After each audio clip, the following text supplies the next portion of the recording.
7 o'clock now. I'm going to call the meeting of the Capitola Planning Commission to order.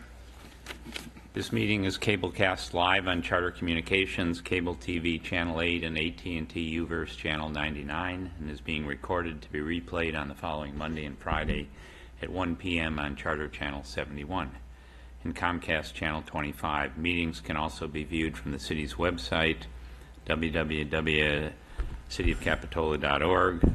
Our technician tonight is Jen Cameron. And as a reminder, please turn off your cell phones during the meeting. If you're going to speak to us today, we have a sign-up sheet by the dais that will give us your name so you can be in the minutes. So with that, we'll do the roll call. Commissioner Smith? Here. Commissioner Story? Here. Commissioner Welch? Here. Commissioner Westman? Here. Chairperson Newman? Here. Okay, next is the Pledge of Allegiance. Please stand. Pledge allegiance to the flag of the United States of America and to the republic for which it stands, one nation, under God, indivisible, with liberty and justice for all. Okay. Next, under oral communications, any additions or deletions to the agenda? Our staff has no changes. Okay. Next item is public comments. This is an opportunity for anyone to address the Planning Commission on any items that are not on the agenda. Does anyone care to do that? Any commissioners? No. Seeing no one? Do we have any commission comments? Anyone?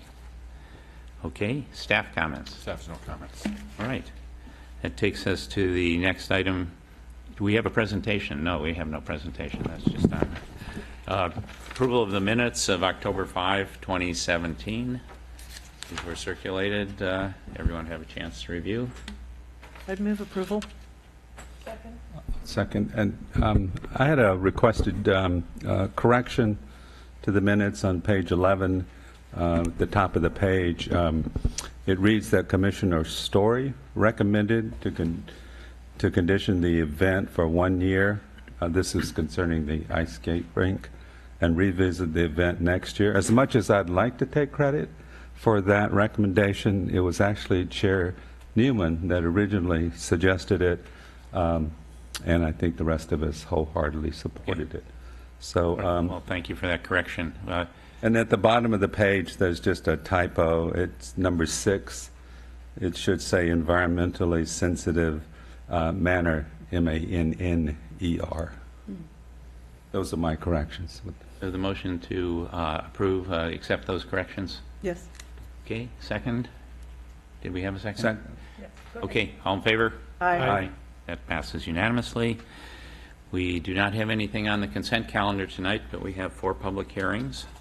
And just to get an idea, we have quite a few people in the audience. I'd like to know who, at this point in time at least, thinks they want to speak to us on any of these items by a show of hands. The first one is 4199 and 4205 Clare Street. Okay. Next one is 836 Bay Avenue.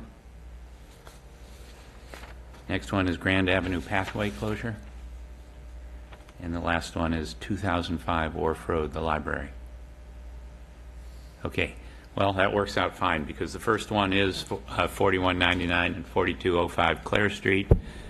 It's application number 17006 for a design permit for a state density bonus application for a 10-unit residential project, which includes a conditional use permit for a tentative condominium map for the 5 units on 4199 Clare Street. Staff report. Okay. Thank you, Chair and Commissioners. Good evening. Before you this evening is one project, but it was actually brought in as 2 separate development proposals, but they work together through a shared driveway access. Each property is owned separately. So as I go through the presentation tonight, I'll first go through 4199 and then go through 4205 and then bring it back to the condo map at the very end. One update, or I've got actually 2 updates since your packet went out. One is that at 4205, the applicant was able to meet the offset requirement for water. So at the next SoCal Creek Water District meeting, they will be getting a water letter. And the second is that the applicant for 4199 and I have a slide on this, but we'll talk about, they're willing to utilize Capitola's affordable housing sale mechanism of a 55-year deed restriction if you'd prefer that over the state density equity sharing program. So just two updates that have happened since the staff report went out. So now I'll jump into it. So this is a project at 4199 Clares. It's a 5-unit condominium project.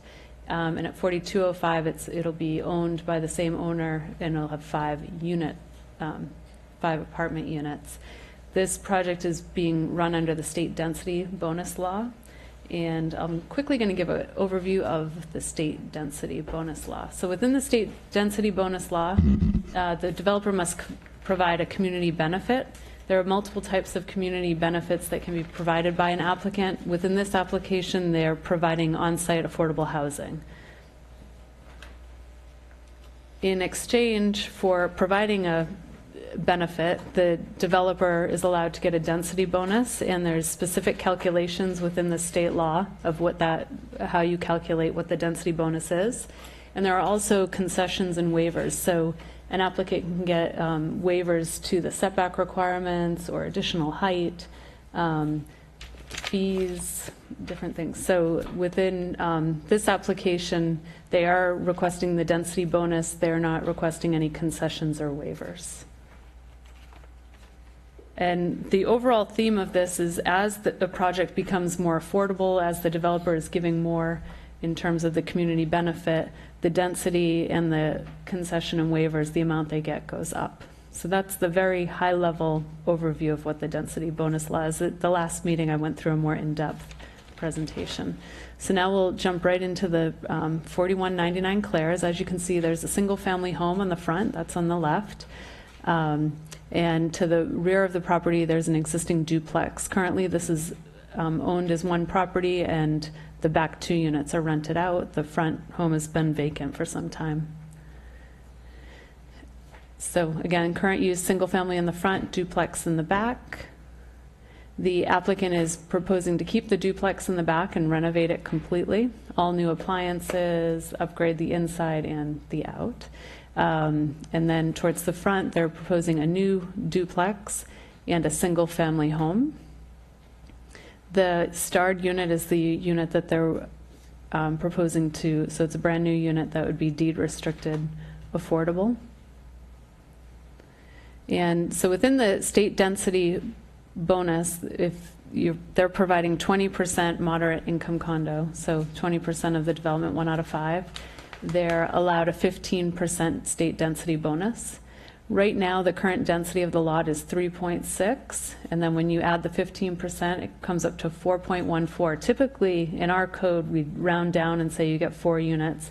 Within the state density bonus, it's very explicit that you round up. So the 4.1, you don't round down, you round up. So 5 units are allowed through this application for that project. Concessions, when you have 20% moderate income, they're allowed 2 concessions. This applicant is not asking for any concessions. The state density bonus law also has its own parking standards. So actually on 4199, they meet the parking standard of our code. At 4205, they meet the parking standard of the density bonus law. So that's not a concession that's asked for. So within the affordable housing, they're required to deed restrict a unit through the state code for state law for an equity sharing agreement with the city. And in this model, once the unit is built, the unit is sold at an affordable rate for median income.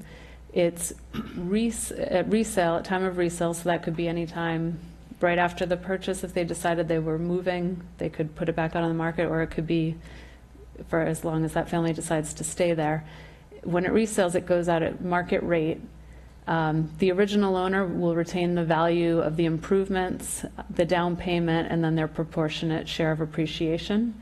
And then the city recaptures a proportionate share of appreciation. And that's defined in the state law as it also includes the difference between resale at market rate versus the affordable rate. And then the city has an obligation to utilize those funds within 5 years towards an affordable housing ownership program. So that's So very different from the Capitola model, which I'm going to go over with you since the applicant has offered to utilize the Capitola model. Within the Capitola model, a unit is sold at the affordable rate. Resale is at the affordable rate, and then the original owner retains the value of improvements up to 10%, and there's certain stipulations in there that each improvement has to be worth a certain amount in order to qualify. And they also get their down payment and the appreciation and the affordable price. So that difference in the median affordable rate from the time they bought it to the time it goes to market. So sometimes it changes and sometimes it doesn't change that much because it's based on the local income. So, and that, the difference there is it's deed restricted for 55 years. So there'll be an affordable unit under this methodology that will remain affordable at median income price for a period of 55 years. So much more longer than the state equity sharing program. Can I ask you a question about that? I know you're not finished, but when Sure. you say resale at affordable rate or sale at affordable rate, do you mean to someone that qualifies? It's not just the rate, it's... Oh, to a qualified buyer, yes, very important. So it goes out at that rate and you have to be, your income has to be within the income level that it's set for. So 4205 Claire's, this is the adjacent property, and it's a triplex. There are 3 covered parking spaces and 3 uncovered, so the parking's towards the front of the lot. Here it's an apartment building currently, and as I stated before, they're going to continue to utilize the building as an apartment building, so a couple more pictures of existing. So the current use is the triplex. The applicant is proposing to place a duplex on the back, so it'll have 5 units in total. The affordable unit will be within the triplex as it exists today. And then under this equation, 20% of affordable units at the low income density bonus level allows a 35% increase in density. And at 3.6 units is the current density. With a 35% increase, they are at 4.86, and it still results in 5 units as you round up. And then for concessions, they would be allowed to have 2. They're not asking for any. They are utilizing the parking requirement, the parking allowance under the state density bonus law. For rental units under the state law, you're required to rent them for 55 years to guaranteed at the affordable level identified in the agreement. The owner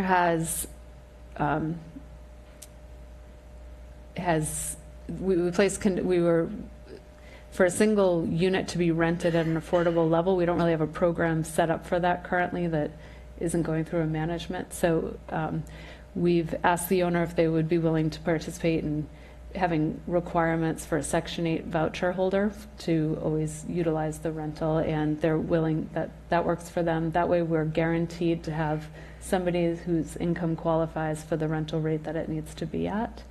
And then the owner will be responsible for providing us with an annual report to make sure that this requirement is met. Within the state density bonus, the city can deny a density bonus project that would be detrimental to the public health. So the state legislation, if the applicant is providing what they need to be providing under the law, the one way in which the Planning Commission can deny it is if it's detriment to the public health. So that kind of wraps up my state density bonus part of this, and now I'll go into the design. So I'm going to go over the design as a full project to make it understandable as how it will appear in the future. So here you see an oversight of the project. This is how the buildings will look from the shared driveway. So a mix of materials. There's a mix of materials and also a lot of consistency in this project. The first floor is stucco on almost all of the buildings except for the existing triplex. So first floor is stucco. They'll all have matching windows that match and also garage doors that match. The upper floors will vary. So shingles on the front, single family home, board and bat on the duplex in the middle, and horizontal siding on the duplex in the back. And on 4205, there's shingles on the second story in the back. The triplex, the applicant would like to redevelop that in the future. So there was a letter within the staff report as an attachment explaining their position on not updating the building right now, but they are going to put fresh paint on there. They'll be updating all the decks and railings to match, and so fresh paint and updating the railings and so here we're looking at the view from Clare Street. So on the left is the new single-family home, and on the right is the existing triplex. And the garage, actually the garage on the triplex will have new garage doors that will match the garage doors used throughout the development. And there's an existing block wall on the front that will be painted. And this is units 4 through 7, so the 2 units in the back, the 2 duplexes, just a side-by-side, one with horizontal siding, one with shingles, but they relate to one another, but are a little bit different at the same time. So, and last, the application at 4199 is a proposal for a condominium development. So it will create 5 units that are separately sellable, and each has its own designated parking. Each will have 3 parking spaces, and they'll also have designated private open space areas that they can utilize, and then and the frontage of the properties will be shared landscaping and along Clare's. There'll be several agreements that come into place, legal agreements and easements for the shared driveway, access, public utilities, and then the stormwater also will require a legal easement or a legal agreement for ongoing maintenance of the stormwater. So with that, staff recommends approval of the state density bonus application for 4199 and 4205 Clare Street as amended. And the amendment that we're suggesting is that the median income unit at 4205 Clare Street shall comply with the city's affordable ownership requirements. So that would be an amendment to the, and I should restate this, staff's recommendation is a positive recommendation to City Council. So I apologize, this will go on to City Council because of the condominium that's involved. So they need to approve the condominium. So tonight we're looking for a recommendation. So with that, that concludes my presentation. Thank you. Questions for the staff? Yes. Commissioner Story. Susan, did you have a question? Okay. Thank you, Katie. I wanted to ask about the initial calculation, and this is on page 24 of the staff report. And you had a slide where it showed that under our calculations, the applicant was entitled to 3.6 units per parcel. And that's based on the RM zoning, which requires a minimum lot area size of 4,400 square feet. And if the total size of the parcel is 15,850, that's where you get the 3.6. So, but without going to the density bonus yet, if we had an applicant of that lot size and came in at 3.6, under the Capitola ordinance, how many units would they get, since they can't build 6/10 of a unit? They would get 3. They would get 3. So why isn't the density bonus based on 3 instead of 3.6? Because 3.6 does not exist under the Capitola ordinance. In doing the calculation, I took the I see how I see your. Yeah, I see how you did it, and that's Yeah. mathematically, it logically makes sense. But I guess I'm trying to get to now the state law requirements. And wouldn't the bonus be on top of what the applicant would be entitled to under the local ordinance? The bonus is on top of what the applicant is entitled to under the local ordinance. So in doing that, the 3.6, there's also an allowance that the density within the multifamily zones within our general plan is, I want to say up to 20 units per acre. So there's this kind of flexibility of what our density calculation is based off of. So I based it off of the stricter of the two, because the general plan is a lot higher than the zoning. But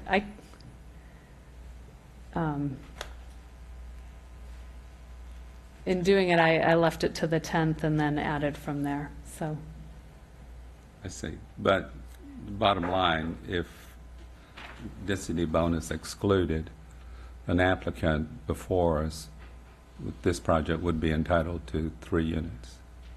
correct, yeah. I think that's something that can be discussed at the Planning Commission level, the interpretation of that. Right, right. I just wanted to try to understand how the staff arrived at these calculations and what our zoning ordinance would actually allow. So, but Yeah, I thank you. simply took the Yeah.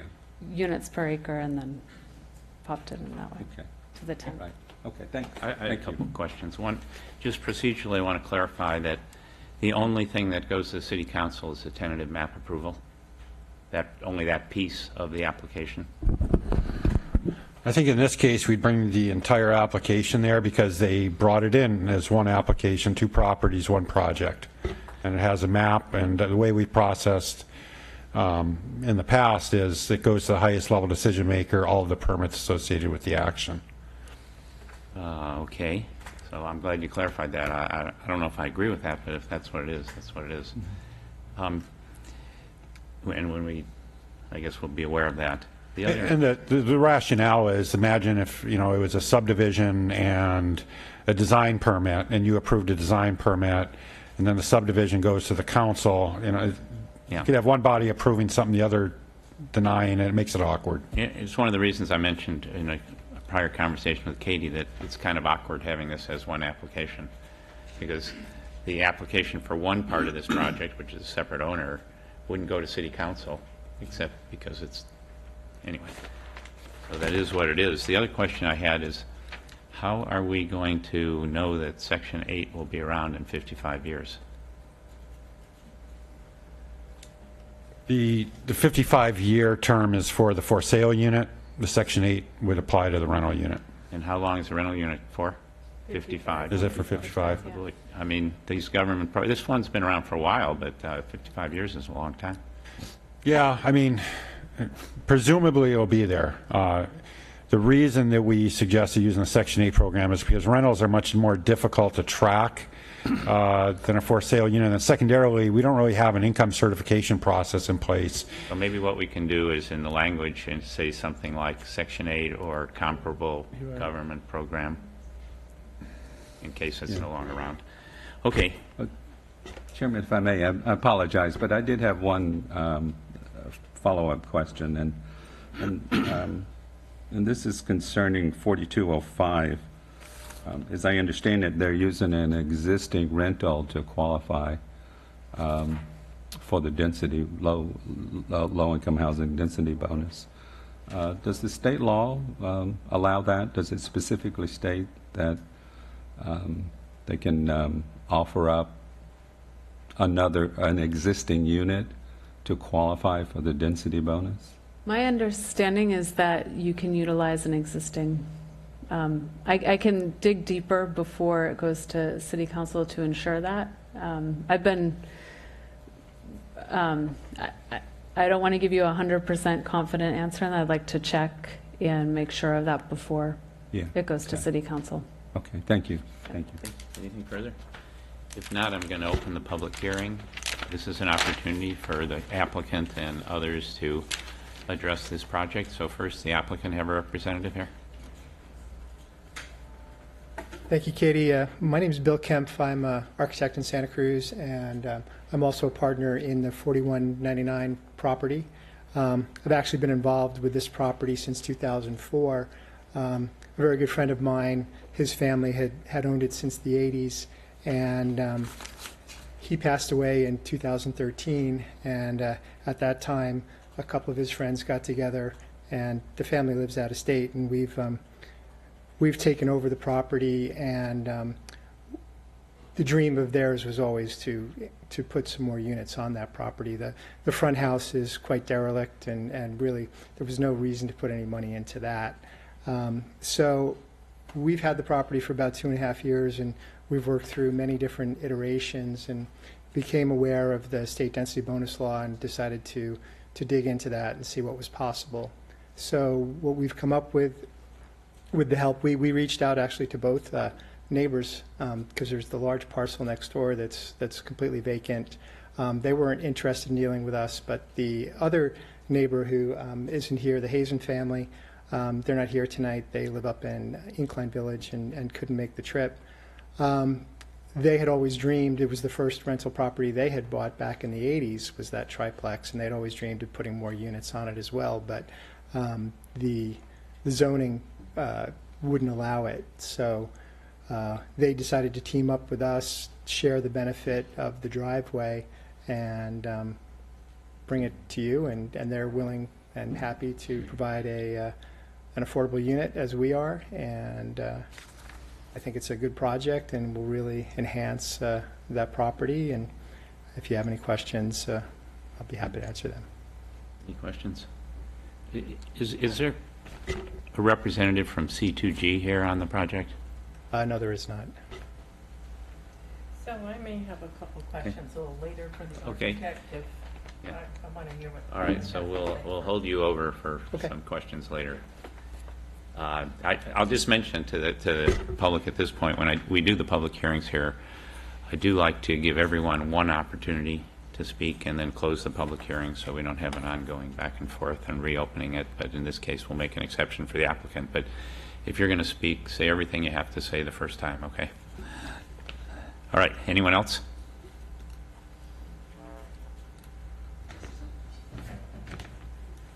So, Come up and give us your name, and then my name is Joseph Lee. and don't forget to sign in. Oh yeah, sure.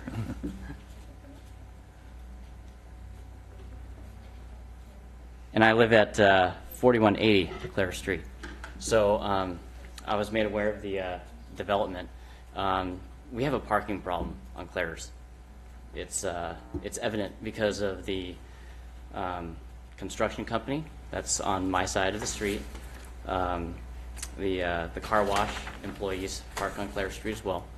I know that you're going to have 3 parking spots per townhome. That's great. Is there going to be an articles of incorporation for? Speak to the, so you get in the microphone. Is there going to be an articles of incorporation for the HOA? And is there going to be any restrictions on using your garage for storage, that type of thing? We just want to make sure that the parking is not going to be affected adversely. That's it. Okay, thank you. Anyone else?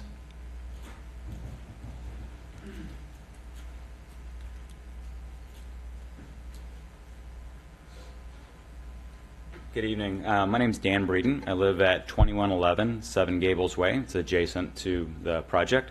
I have 2 concerns. One was mentioned, parking. I'm very concerned about whether or not you put some type of rules in place that doesn't allow the development to change the parking. And I base that on the fact that the community that I live in came to you and asked for permits, and they explained the parking they were going to have and the dedication of garage spaces, and the HOA subsequently changed the rules and eliminated essentially 30 parking spaces within the community. And so those cars now spill out onto Clare Street. Also, Clare Street has eliminated additional parking that used to be available down towards 41st, so it's getting worse and worse.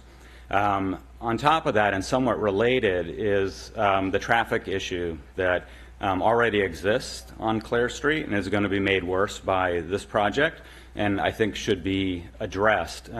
Right now, this project has 2 driveways, and I believe they're directly across from 42nd Street. So when this project goes in, just like at Cape Bay Colony, it's going to be a little Disneyland street, but because it interconnects with 42nd, it's going to look like an intersection. There's already been accidents in these driveways. And in fact, if you go take a look, you'll see there's red curbs adjacent to the driveways. Those are not legal red curbs. Those were painted by people that live there. I was out in front of the community parking my car one day, and I saw them painting it, and I felt bad. They explained that there just had been an accident. So I hope that you'll take a look at that, especially if you're going to have Section 8 folks living there, if you're going to have children. This is a very long street. People drive very fast there. There's no crosswalks between Wharf and 41st, and I think you're creating a hazard there. So I hope you address that. And I'll sign in. Thank you. Okay, thank you. Anyone else?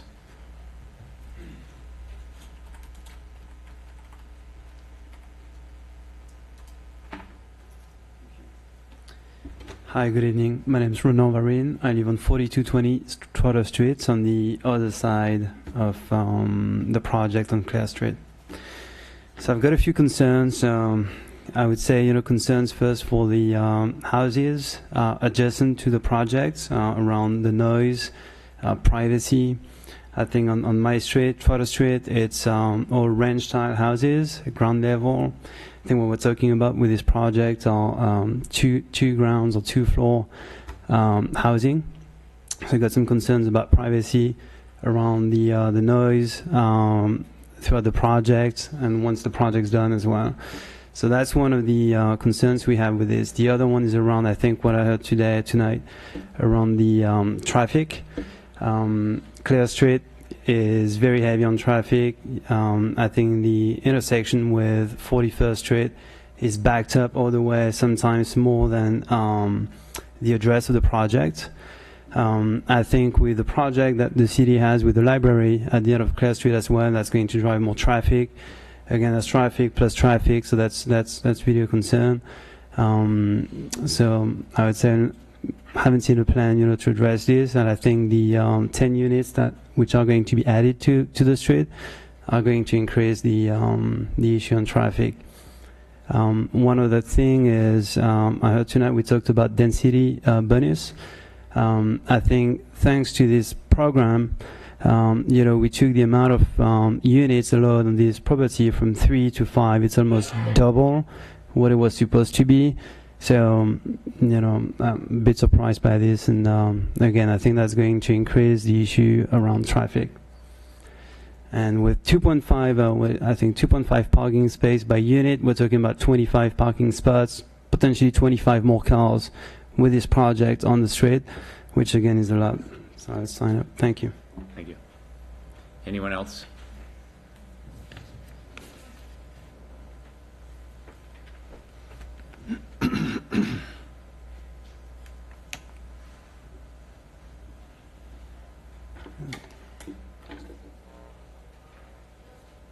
Hi, I'm Sydney Breeden, married to Dan Breeden. We live at 2111 Seven Gables Way off of Claire's. We will have a property adjacent to the back end of, I think it's 4205. I also am concerned about privacy. It would appear that it's going to be a duplex Section 8 housing that's going to be backed up right to our property. We have a single-story unit that, I'm not sure what happens with the fence situation, but we're lucky where we have a larger lot for a townhome, but again, that it appears in the plans that that's going to be sitting right on top of the fence. So the other thing, the concern that I have, I know in the city of Capitola, when you remove a tree, you have to replace some. I'm wondering what's going to happen. The people that own this property have never maintained it in the proper way. We've lived in our home for over 20 years, and there are, I love wildlife. There are tons of trees which spill over into all of our properties in Cape Bay Colony, and I'm assuming they're all going to be taken out, which will cause damage probably to some of our fences because they're already spilling over because they haven't been maintained. I know you guys don't care, but animals will be displaced. We have possum, raccoon, owls. I love the wildlife. Maybe other people don't, but I'm wondering what's going to happen and how, if the city of Capitola is going to address. There's some huge trees that have been there for I don't even know how many years, and I'm assuming that they will want to take those out. I also am concerned about the traffic. I've actually called regarding the traffic before when they put in the change of the light at 41st Avenue. I don't know who came up with that idea. It's the worst idea that I don't know who's responsible for that.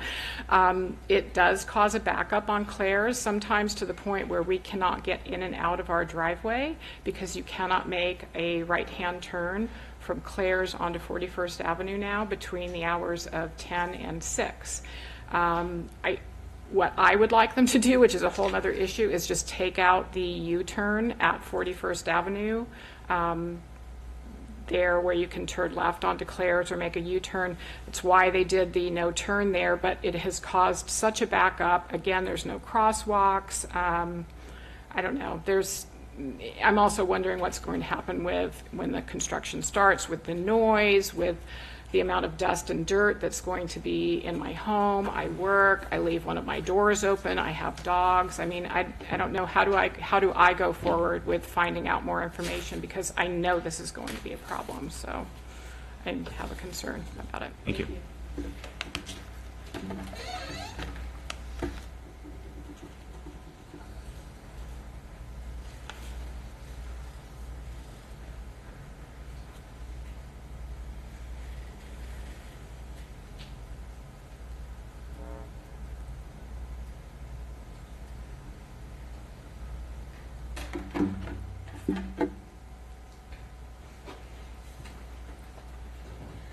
My name is Olga Gaitan. I live at 2101 Seven Gables.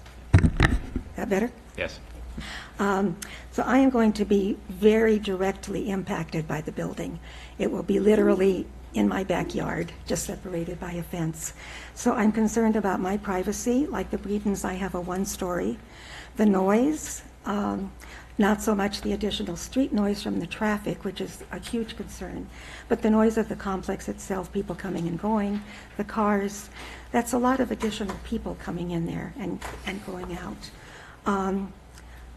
The traffic is a huge issue. There are times, as has been said, that we can't get out of the complex because Clear Street is a parking lot at different times of the day. You cannot get in and out. If you're trying to turn even right from 42nd Street onto Claire's, it's a huge hazard because there's a hill right there and people come zooming up Claire Street. You can't see them coming until it's too late. So even to make a right-hand turn onto Claire's is dangerous. We've never been able to get even a crosswalk. It's come up in the past. I've been there for close to 30 years. And there is nothing protecting us between 41st and Wharf Road. Combined with the additional traffic with the library, which I welcome. I think the library is a great idea, but that's going to bring even more traffic coming in. And I'm also concerned, it seems, I may be wrong, and it seems to me that the shared driveway is the key to this whole project. That if there were not a shared driveway, there would not be this density bonus application. That each unit would be confined to the existing bonus. I may be wrong, but maybe you can explain that. So my main concerns, again, noise, privacy, and traffic. Thank you. Thank you. Anyone else? Going once. We'll close the public hearing and see what the commissioners have to say. We're fortunate tonight because we have our Public Works Director here. And I believe there is a plan to redo Claire Street and do some traffic calming measures on Claire Street. And my question is whether or not that plan is going to reduce the number of parking places on Claire Street as well. Good evening, Commissioners. Steve Jesberg, Public Works Director. We're still finalizing our plan. We are looking at trying to put some kind of traffic islands in the intersections and add pedestrian crossings at both 42nd and 46th. I think there probably will be some impacts to parking. It's kind of hard to do anything, add those types of features without having some impacts. I don't have a number for you tonight, We're still looking at that. We're very preliminary in that design at this point.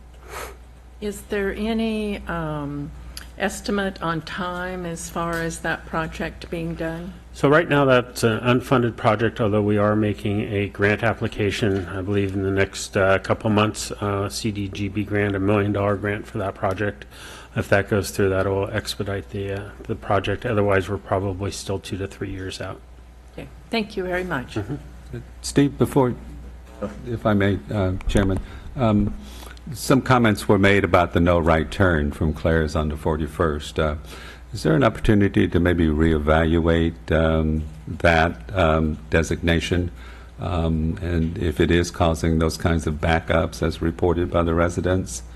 Yeah, we could have reevaluated. It was put in there. That was a high accident location.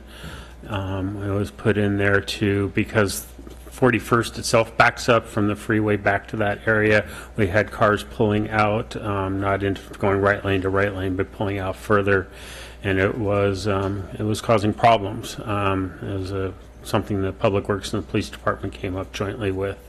I'd be happy to ask the police department to monitor that and see if it still makes sense at this point. Yeah, I think it would be worthwhile. I mean, if I know this was just the Planning Commission, but those concerns were expressed, and I think if it could maybe pass on to the council, that would be worth looking at. Once again, I do recall when that was put into place, but maybe we should review the need for it and the additional traffic that it may be causing. So, and we could also look at it as we're doing the Clare Street improvements. Right. When that comes Yes. through, that'd be another chance for us to look at it. It'd probably be necessary to look at it once we redo Clare Street.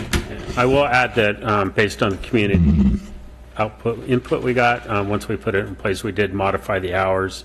So it's just during the day when the peak traffic is on 41st Avenue. Right. So. Okay. Thank you.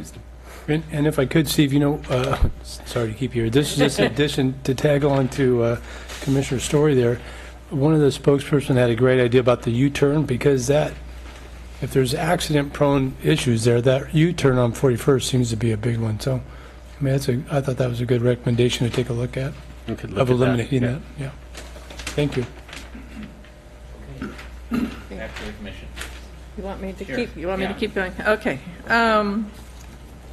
Well, I have a couple of questions for the staff about the whole project.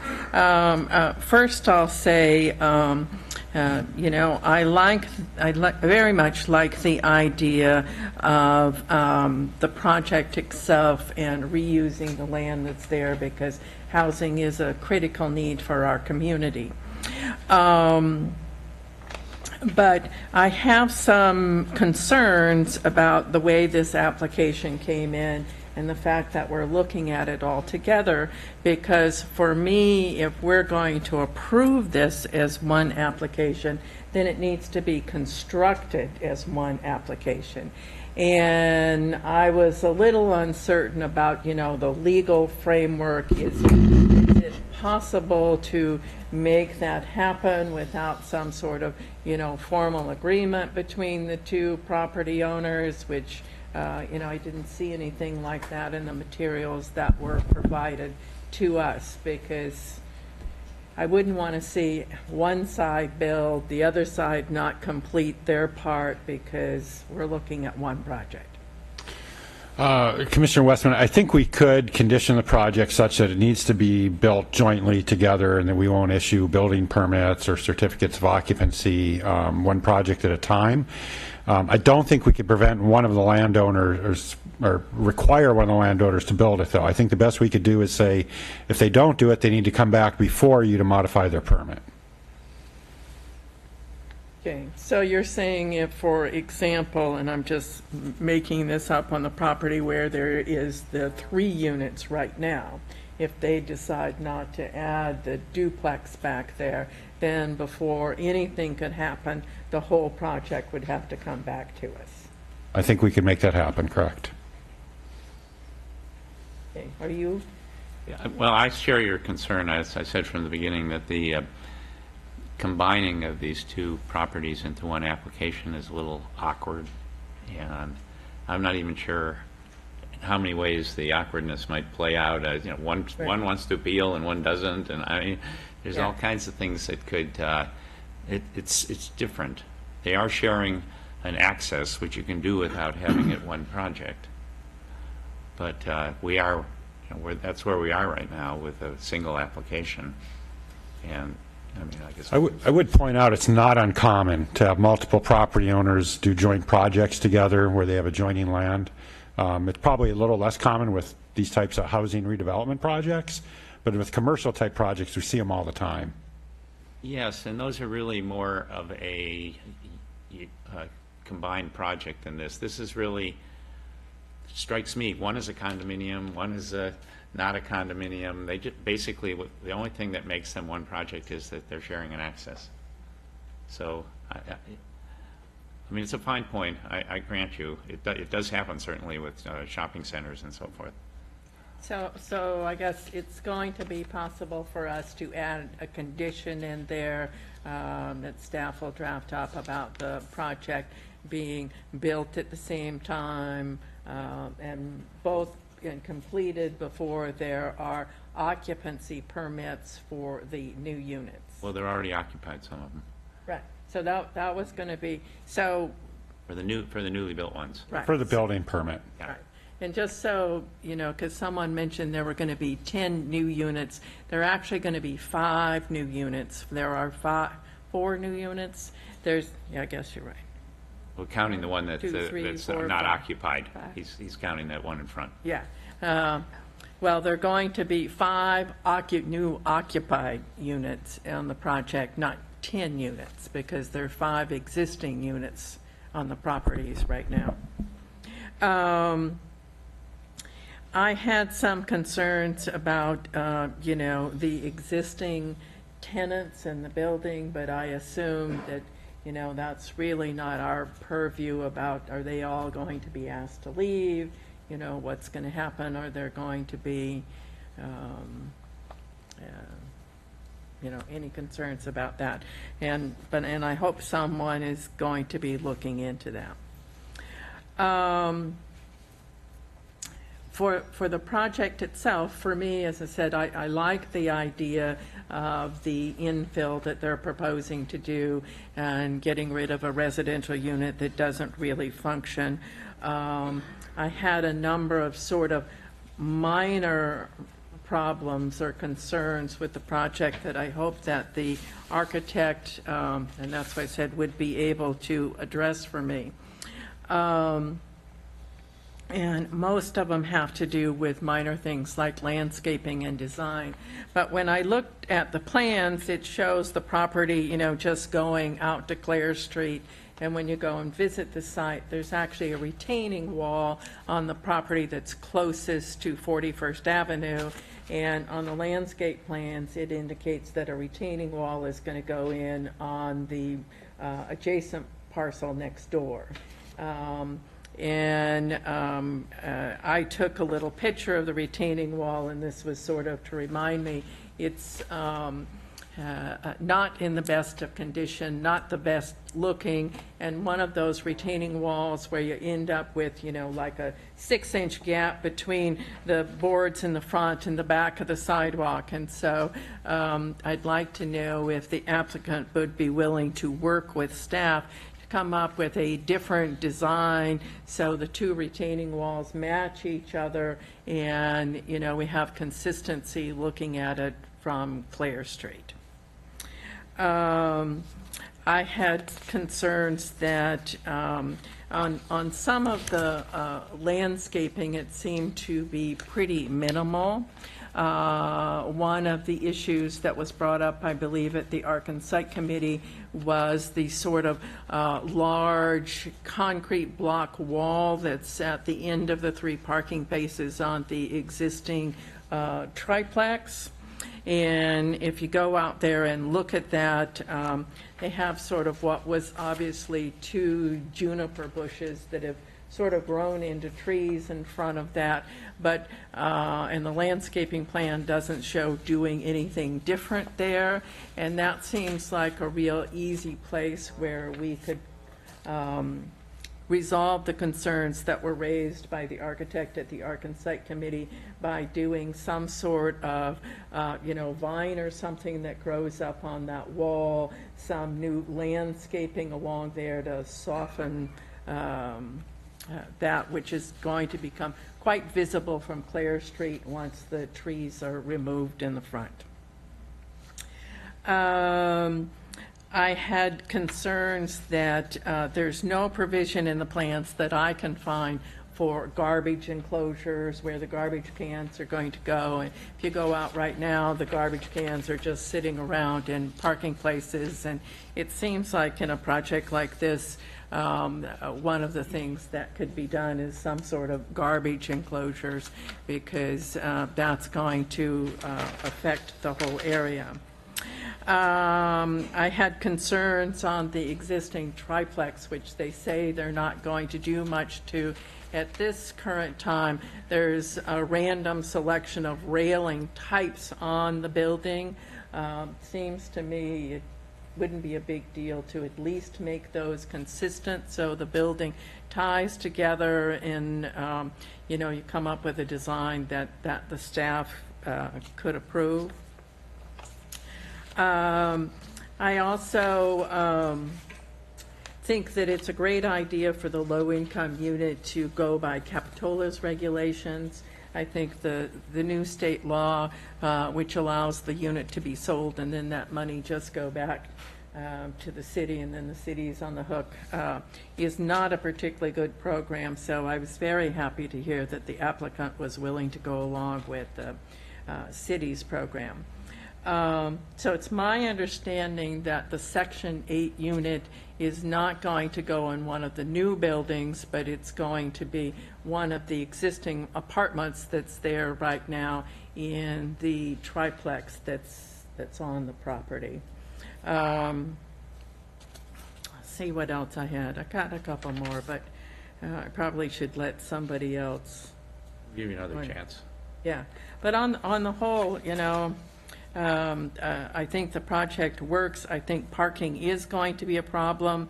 If I could get rid of the state law that allowed the density bonus, I would. If I could get rid of the state law that lets them use the state parking requirements, I would, because I don't think the way those laws have been written work particularly well in a place like Capitola that's already congested, that already has parking problems.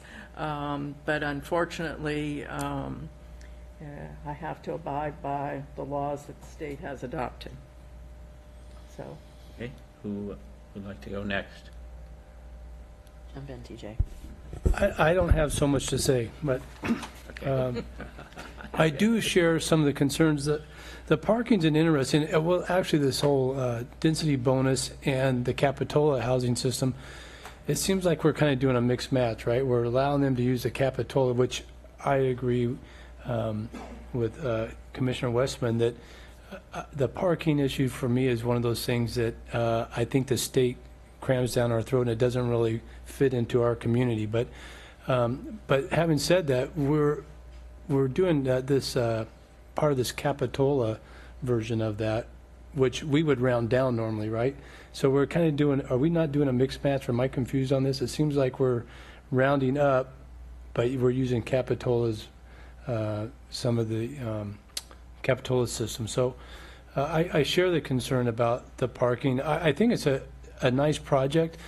On the initial outset, when I saw this come in, it's like finally a place where there's some room to actually do a little more dense housing, because it seems like we typically are dealing with the Riverview District or Depot Hill, these areas that are so congested that you can't find a vacant lot. And there's a nice big lot next to you folks, and then it looks like there's some room to actually build it. So on the looking at from an overview, I think it's a great project.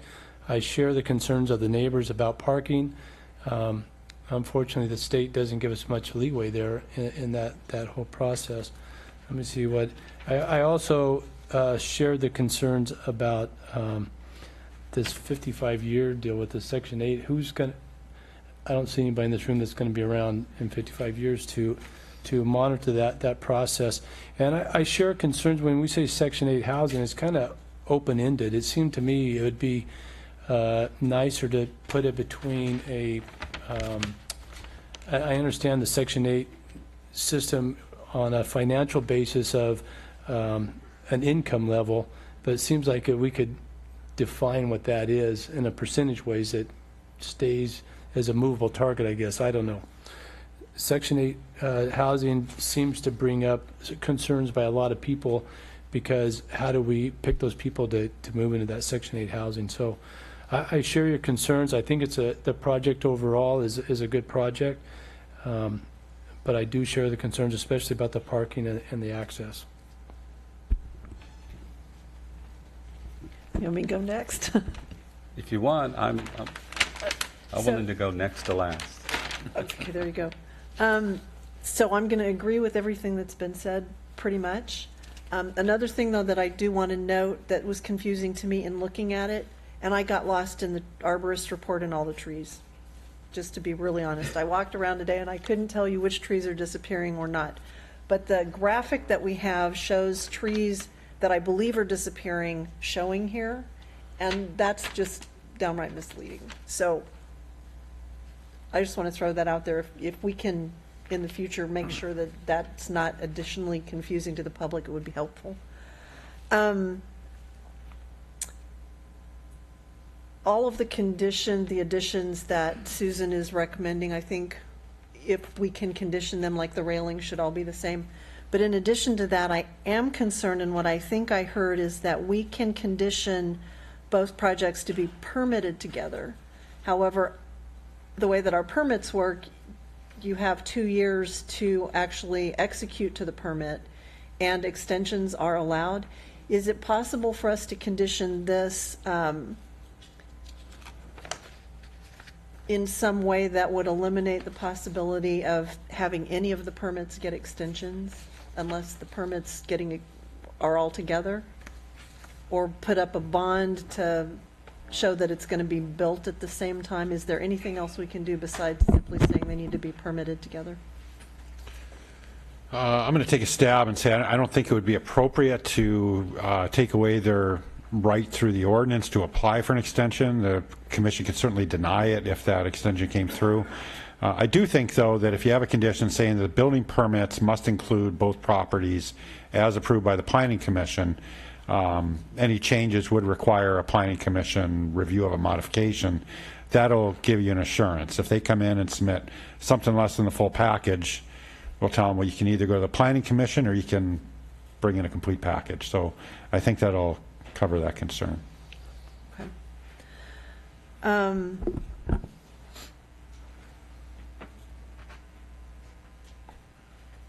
The big palm trees in front, there was included in the staff report a recommendation to move those trees. When I went out and I looked at the property, I'm not an arborist, so bear with me, but it appeared to me as though there is room to move them forward without removing them from the property. And there was nothing in the arborist report that assured us that they can be moved without jeopardizing the life of those trees. Has there been any other, would there normally be any other conditioning in issuing the permit regarding those trees? I'm sorry, could you explain? So the recommendation from the arborist is that we move them. Will they survive a move? Palm trees are usually very transplantable. You can take them out. They have root balls. They don't have the long roots. So they're often, especially trees like these, the Canary Island date palms are often transplanted, and they have a pretty high success rate. It's not a guarantee. But you can remove trees without a tree permit with a development project, provided you provide I think it's 30% canopy cover with the project at the completion. So if one of these don't survive, we have the right to require them to replace it. If they need more to provide their required canopy coverage. But if they're moving them off-site, then they replace it off-site? Is that what you're saying? So in the proposal, the applicant was offering to donate these trees, and they'd like to move them off-site because they're in the development area, rather than relocate them on-site. if they were moved off-site and donated to someone, it would have no more, conditions of approval tied to this permit. The trees that are proposed within this application would, are part of this permit and meeting their 30% requirement. And so over time, if some of the trees failed, we do have the right through an application to require, if a tree fails that was required for replanting, that they bring in a new healthy tree. As much as I'm going to talk about the trees, but yeah, that's as much as I'm going to talk about the trees.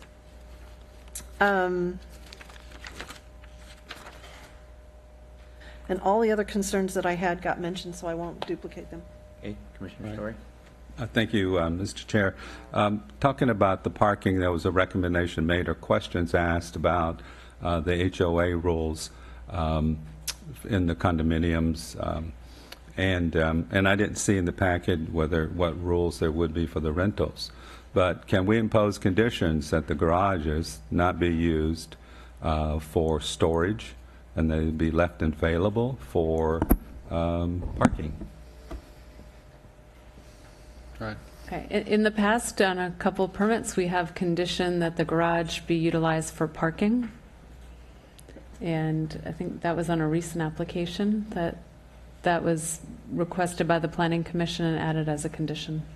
It is we've said in the past, it is for us to monitor that and track it down if a complaint comes in is Understood. Is a but challenge, at least but- having in our conditions that their HOA rules include that stipulation, as well as the rules for the rentals contracts include that stipulation.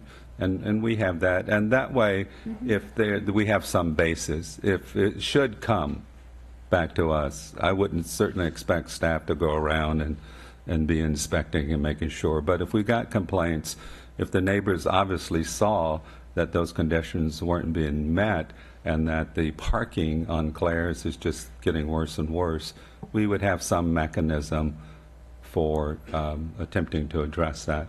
So I think that would be helpful to do that. There were also, questions raised at the podium about the numbers of trees. They are removing 28 trees, but they're replacing them with 27 new trees, and that's in the plan. But it feels to me that, and I don't know, that the landscape plan seems to be rather vague, not clear here this evening. With the concerns about, and I'm not sure where these 27 new trees are going to be, But actually, put in, and if they're being put in a manner that addresses some of the concerns raised about privacy along the back fence, seems like that would be the ideal place to replace many of those trees. But do we have a slide that shows where the new trees will be planted? I do not have a slide for the landscape plan.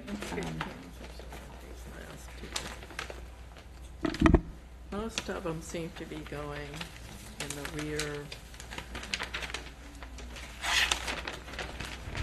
This is the back part of the lot. Here's the side yard. So it appears that a lot of the new plantings are going along the back fence of the property. And I would encourage any of the residents that maybe want to see specifically where that is to, contact staff so you can actually see the landscape plan, see where they're going in, and you can see how that may affect your property, your privacy. It's also available in the electronic packet that was Okay. published online. Now, Ma'am, the commission is now addressing this, and we had a public hearing. So we can't, it just won't work if we have a dialogue between the audience and the commission.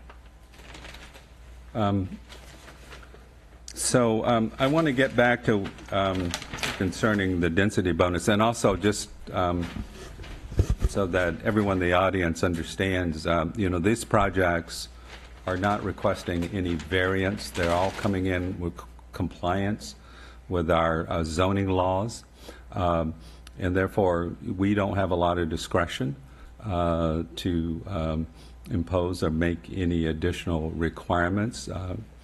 And the density bonus is something that's required by state law. We don't have any discretion concerning those.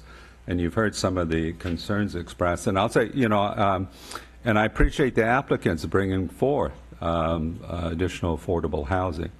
However, with that said, I want to go back to my original question. I think because we understand the constraints, the benefits and the constraints of the density bonus within our small community. And I think that we should be very cautious and make sure that the bonus is applied to what they would be entitled to in Capitola. And for the parcel on 4199, what they would be entitled to in Capitola is 3, not 3.6. And therefore, the bonus, 15%, is 1 for a total of 4. Now, that same math on the other parcel, it actually, because they have a 35% bonus, comes out to 4.2. But the state law says you round that up, so that stays the same. But I think, from a commission standpoint, we should be very careful and diligent about making sure that the bonus is on top of what Capitola would allow, not a mathematical formula that pushes that beyond. And because if we start to set that precedent now, that's the way it will be applied hereafter. So I would just like to see that being reviewed. I would also want to condition this on a verification for 4205 that it's allowed that the low-income unit is an existing unit as opposed to a part of the new construction. Okay, because I have some questions about that, and I think I would like to add those stipulations. I thought the stipulations that Commissioner Westman added are also should be included with good additions. And with that, but I'm still a little unclear about the landscaping. I'm almost inclined to request that this matter be continued so that we can maybe review and study that a little bit longer, because actually one of these projects has yet to receive its will serve letter from the Soquel Creek Water District. So, that's the other one's in Santa Cruz Water District. The one is they have theirs, but the other doesn't. But they're tied at the hip.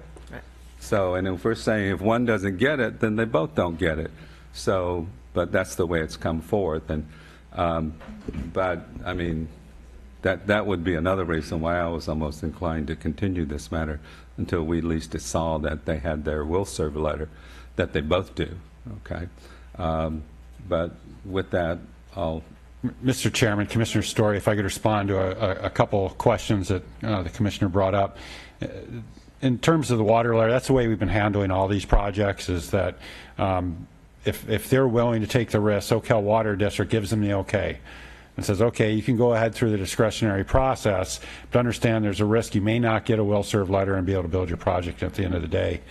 So this case is similar to the ones we've recently processed under that same approach. In terms of the density bonus, that's an interesting point you brought up, and it's one I haven't considered before. So I looked through the density bonus law while we were sitting here, and it does not tell you exactly how to calculate it. If you should take the allowable density rounded down by the local agency, or use that fractional number and then calculate it based on that. However, the state law, which is echoed in our code and projected in front of you, states that where the density allowed under the zoning ordinance is inconsistent with the density allowed under the land use element of the general plan density shall prevail, which in this case is 20 units an acre. So interestingly, I think the oversight on this would have resulted in them being able to realize an additional 4 units. So I think the 5 units, the way we calculate it, is probably in the city's favor rather than having used the general plan 20 units an acre formula. So you're saying that the density formula that's in the staff report is not necessarily the only formula that's available to the applicant? Yeah, candidly, I don't know if we looked at this precise section. We don't get a lot of these applications, and so we took the zoning because it was more restrictive. But what this section plainly seems to say is, if your zoning code's more restrictive, use the general plan and use the higher number, which is not what we did. But we're dealing with the application that was brought forth before us, right? That's right. So they would be Not entitled. what they could have brought forward, but what they did. Yeah, but under the state law, they couldn't be here asking for 8 rather than the 5, I think, or 7. Mm-hmm. Okay. Okay, You have more? Well, I just to wrap that up, I think for me that, and with that last comment, it's more reason to continue this so we can study all these elements further before we move forward with this. And so I'll conclude with that. I just had one other minor comment. Someone in the audience raised the concern about the new duplex that's being built and how it was going to be adjacent to their property and privacy concerns about the second story. And when I look at the plans for that duplex, the second story windows, which are going to be looking to the property next door, are 2 bathroom windows and 1 small window in the bedroom. So it seems to me that we often do this. We could simply condition that those windows be opaque glass, because there's another large set of windows in that same bedroom toward the end, and that would eliminate the privacy concerns that she raised about people being able to look into their rear yards. I hope someone's writing down all these conditions. I think Katie's. Oh, good. 2 pages. So first, on the issue of how to apply the density bonus, fortunately, this is going to the City Council, and since it seems to be something we haven't really thought through, that will be a good I mean, maybe we can have comments that this is an issue that the Planning Commission has noticed, and maybe the City Attorney might even weigh in on that, since we don't have any precedent for it. Overall, this seems like an appropriate project to me for the site, and given the housing needs and so forth, there are a lot of things about it that make sense, but I also see that there are impacts, traffic impacts, parking impacts, et cetera.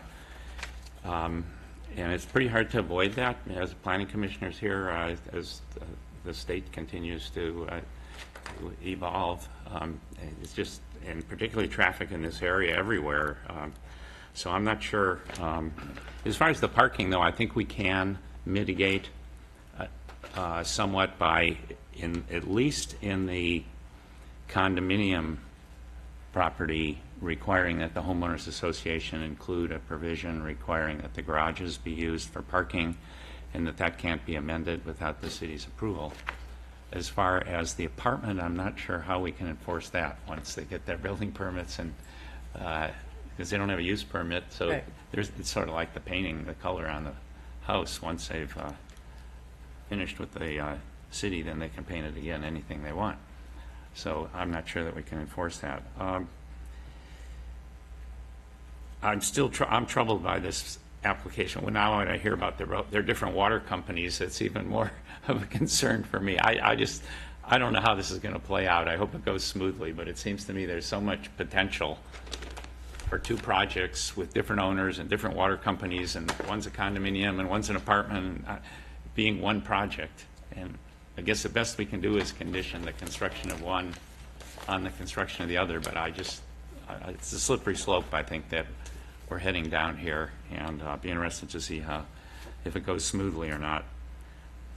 And lastly, I may be getting too far into the weeds here, but the condominium application doesn't seem right to me, the way it's put together. That's why I wanted to see if the engineer C2G was here. First of all, it hasn't really come out that there's a condominium conversion ordinance that applies to this, to the 4199, because it's being converted from apartments to condominiums, and in 1977, the city of Capitola enacted a condominium conversion ordinance, and that provides a lot of protections for tenants. They get all, I don't even know if they got the correct notices of this hearing, but they're supposed to, and they get rights to purchase, and they have, new tenants have to be given proper, there's a lot of conditions for condominium conversions. But then to take it the next step, I'm not even sure why this is a condominium project, because condominiums are typically airspace, meaning that they're like, the reason we have an ordinance is because the Villas of Capitola was an apartment complex at the time, and there are units that are on top of each other, so they have to be condominiums. But all these units sit on the ground. So why they're structured as condominiums, I don't know. And does the condominium conversion ordinance apply to them if they're not really condominiums, but they're what we call townhomes or planned development? I don't know. This is all confusing, I know, but that's why I was hoping that their engineer would be here. I think that I just have concerns about the way they're going about this, and that it hasn't been fully thought through. The what we usually get for a condominium project is a tentative map with what they call a one parcel subdivision, and instead we have something here that's called a condominium. It's not a condominium plan. It was called. It was some other title that I'm not familiar with. So this sort of all dovetails in with Commissioner Story's idea that this needs to be continued, because it's coming at it from a completely different angle. I would like to see the engineer who's doing this, or whoever's doing it, think through what they're doing a little better. And that might also be something that would merit a continuance. Mr. Chairman, one point of clarification: the condominium conversion ordinance doesn't apply, because that ordinance only applies to 5 units or more, 5 existing apartment units or more. I thought we applied it in the staff report. No, It was mentioned in the staff report. So I'll clarify, if you have more than 5 units, you're not allowed to convert existing units. So the condo conversion does apply to this, because there's only 2 units that are remaining that are being converted. So it's the duplex in the back, so it's under the 4. And So it doesn't apply, or it does apply? it does. It does apply. No, it doesn't apply, because it only applies if there's more than 5 units, Well, right? I get one more reason why. I'll make a motion that we continue this item to the next meeting. You know, I'm going to jump in and say that I agree with that, because I did have the same kind of question in mind about Right. condominium versus townhouse. And does the land go with it, or is it just the building that sits on the land? So it is a condominium. It's a one-lot subdivision, airspace division. The townhome is just, it's another word. It's a condo map. The problem with that is that it does, unless sometimes the city has zoning rules that require that you call something or do something as condominiums that really shouldn't be condominiums. I'm not sure that's what's going on here, and if that's not what's going on, then it doesn't make a lot of sense to have airspace condominiums when they're all on the ground. Right. I think it makes sense to continue this one to our next meeting.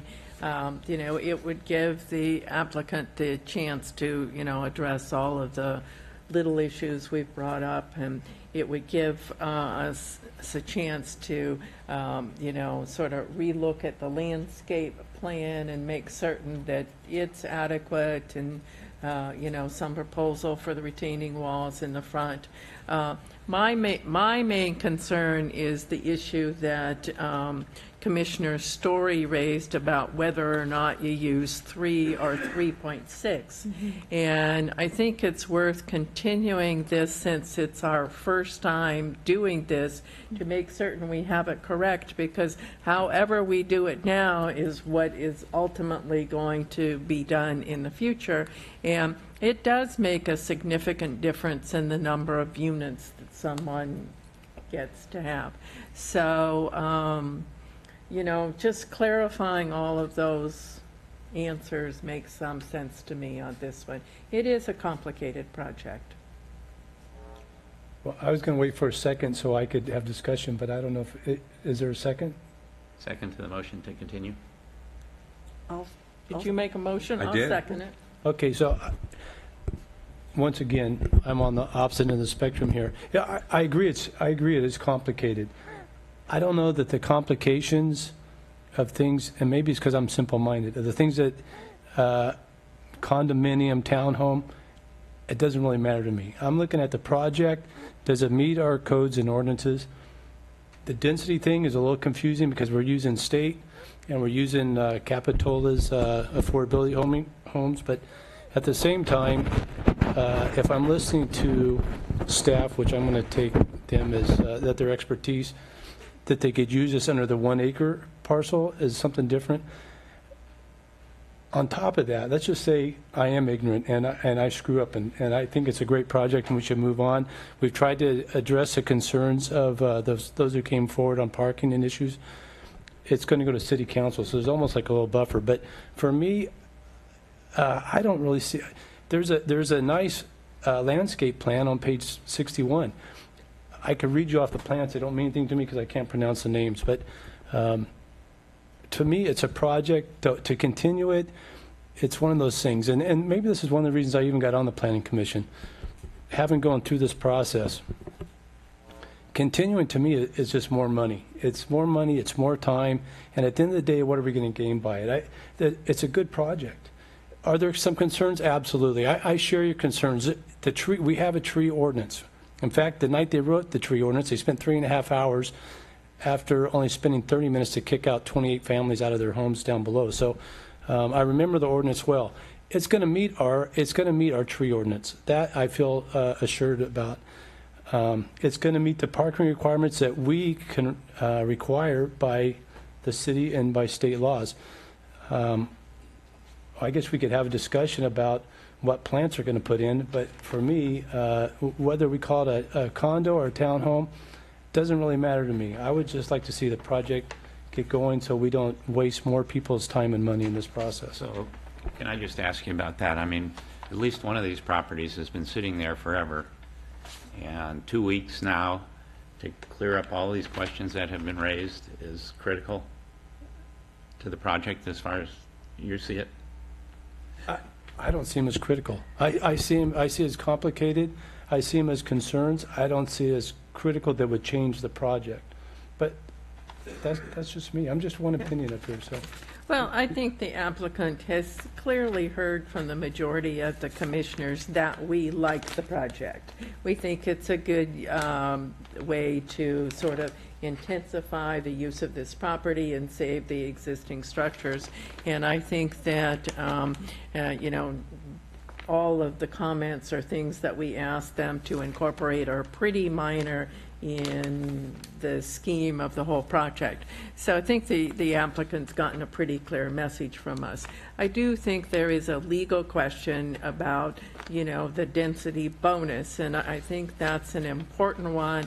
We don't have the city attorney here to answer that question for us, nor do we have him here to answer, you know, the legal questions related to the condominium map that's being, you know, presented to us. So taking, you know, a few weeks to do it right, I don't think is a detriment to the applicant. You know, I think they got a lot more positive feedback tonight than they got negative feedback. Can I ask a point of clarification? Which address is it that the density bonus is in question? Is it 4199 or 4205?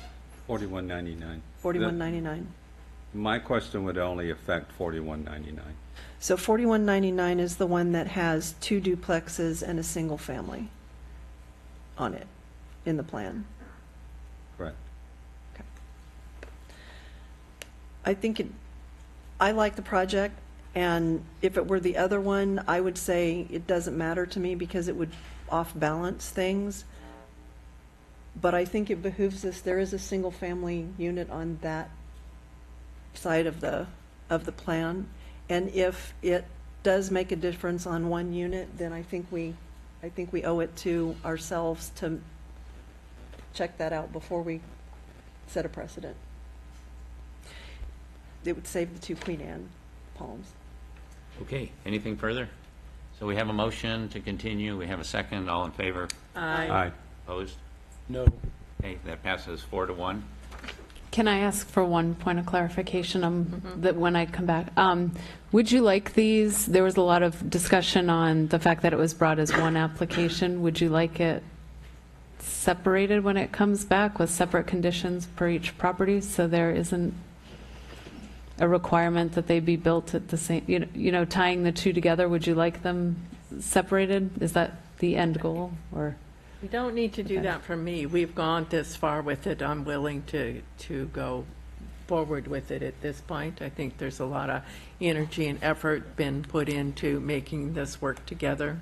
Well, my response to that is I think that the applicants ought to think about that, because the only thing that ties them together from the construction standpoint is a common road, and if they can come in, they might want to, having heard what we have to say here today, split it up as opposed to having to depend on each other to construct.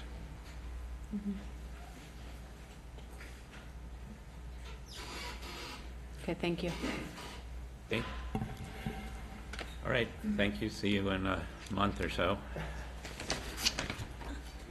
All right, next item is 836 Bay Avenue, and that's a design permit and conditional use permit for a new car wash and outdoor display of goods at the existing Chevron gas station located in the community commercial zoning district.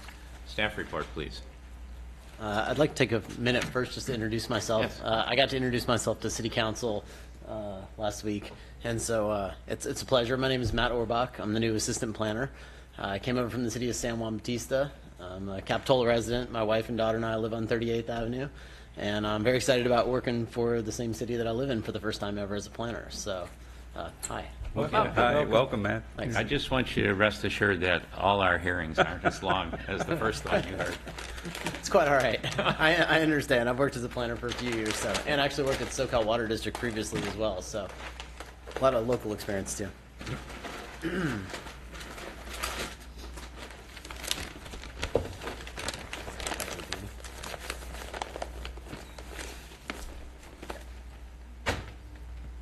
Okay.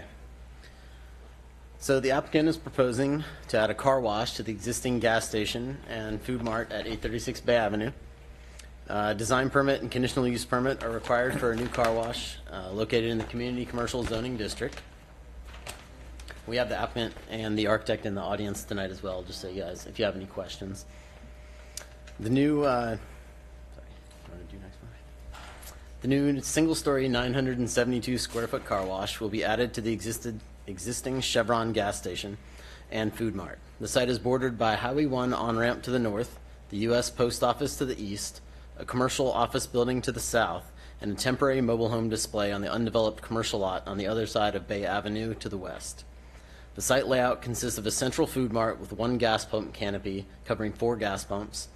The frontage along Bay Avenue complies with the 15-foot landscaping requirement. There's an existing liquefied petroleum gas tank situated near the northern lot line that will be relocated to a spot in between the car wash and the food mart. So sorry, we have the food mart canopy, the landscaping areas, and that's where the liquefied petroleum tank is going to be. So the building is made up of a 209 square foot car wash equipment room and a 763 square foot car wash tunnel. Cars will enter through the back of the building on the post office side and exit through the front. Cars utilizing the car wash will follow a driveway between the food mart and the car wash around the backside of the car wash building. Cars will exit through the front of the building facing Bay Avenue. The site requires 10 spots, and after the car wash is added, there will still be 12 spaces, indicated by the stars on here. So that parking lot, the car wash building's in the back where all that just open parking is currently. The proposed design for the car wash is a craftsman-style building with an asymmetrical roof. The siding on the left and right side, facing the convenience store and the Highway 1 on-ramp, includes stacked Eldorado stone, wainscot, stucco, and wood trellises. The roof has carriage house, stone gate gray composite shingles, and white roof trim. The siding on the front and back is stacked Eldorado stone and features wood trellises above the entrance to and exit from the car wash tunnel. There is white roof trim over false beams at the gable ends. The car wash equipment room has a white hollow core metal door, and the entrance to and exit from the car wash tunnel have roll-up metal mesh doors, not indicated here, that will be down when the car wash is not open. The car wash will be located on the side of the lot adjacent to the Highway 1 on-ramp, which will minimize the noise impact on adjacent uses, and the applicant has also agreed to install a Protovest wind shear drying system with a silencer that decreases the decibel readings to a similar level as the surrounding road noise, which is less than or equal to 63 decibels. In response to recommendations from the Arkin Site Review Committee, the applicant has graciously agreed to replace the stone siding on the existing food mart with the same stacked Eldorado stone that will be on the outside of the new car wash. As you can see here, it's the vertical, what you would see on kind of a floor currently on the building, and he was going to wait until later when he renovated the food mart building to replace that, and at the recommendation of the Arkin Site Committee, decided to do it at the same time to make it consistent. The new landscaped area around the car wash, which is in addition to the existing landscaping along Bay Avenue, exceeds the 5% requirement for the entire lot. Therefore, the project complies with the landscaping requirements. And at the time of Arkin Site Review, staff informed the applicant that if they wanted to continue their outdoor displays, they should include a request for permanent outdoor display areas with the conditional use permit for the car wash. As a result, the applicant requested 3 permanent outdoor display areas indicated here in front of the food mart. The display areas will be located on each side of the front entrance, with 1 to the left and 2 to the right. The 3 areas total 92 square feet and will be designated with stained concrete. Conditions of approval have been included to prevent future issues that may arise within outdoor display areas. So staff recommends approval of the design permit and conditional use permit for 836 Bay Avenue.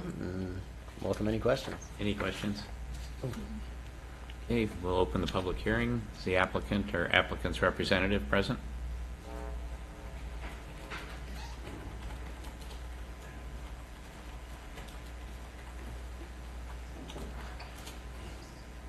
Good evening, honorable members of the Planning Commission. I'm Dennis Norton. I'm representing this project.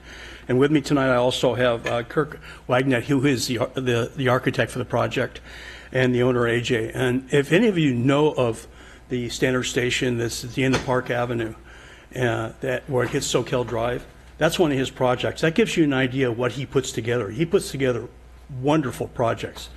And it's in line with, he's not going to have the food mart there, but he's certainly going to keep those services there. This is a water conservation movement right here. We're taking a requirement that every person that lives in the city of Capitola cannot wash their cars in their driveway. Maybe most people don't know that, but you can't. It's offering a drive-through type of car wash.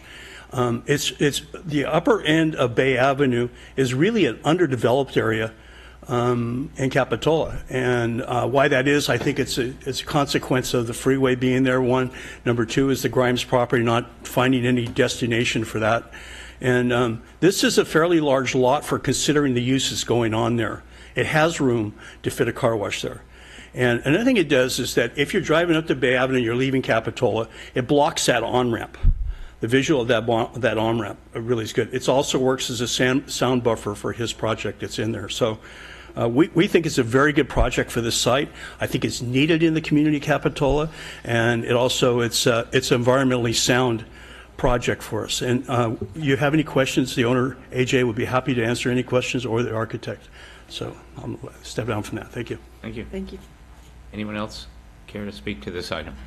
Sorry. Okay, if not, I'm going to close the public hearing, and commissioners.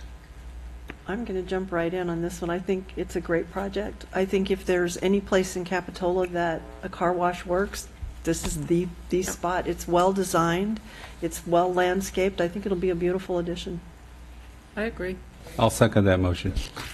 DJ, you must have an opposite opinion. I got to tell you, that will come pretty soon. Okay. But no, actually, I love seeing the family here. This is, I like this place. Okay. I patronize her, and I wouldn't vote just because of that. But I'll tell you, I like the family. I like what you keep it clean. You keep it a nice place. It's a friendly place, and I think it's a great project. So I'm in favor. Okay, anything else? Motion? Well, I Well, consider I thought Linda moved it, and I seconded it. Yeah. So. There you Okay, go. so just as conditioned. As conditioned. Okay, all in favor? Aye. Opposed, none, passes unanimously.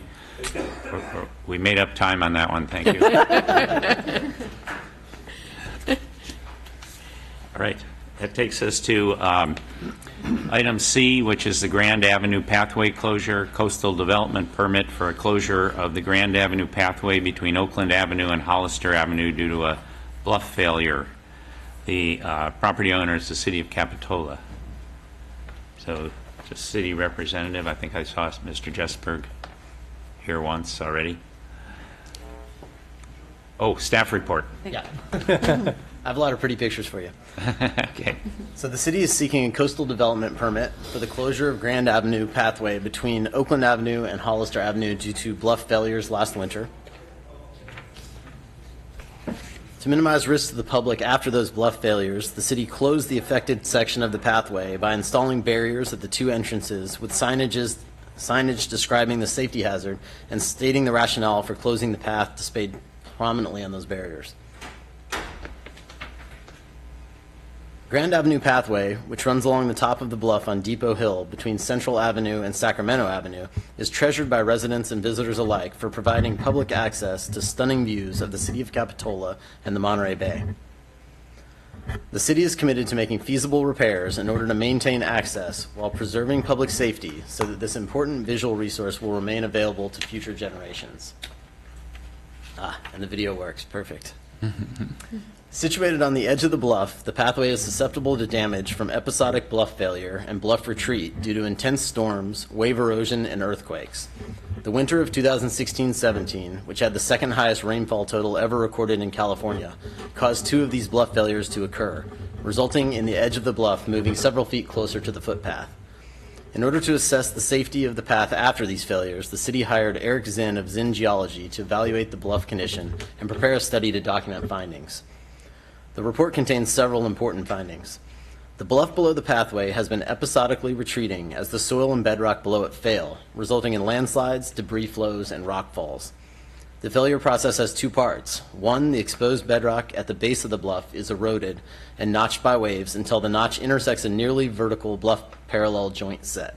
And two, a slab of bedrock then topples, taking the overlying marine terrace deposits with it.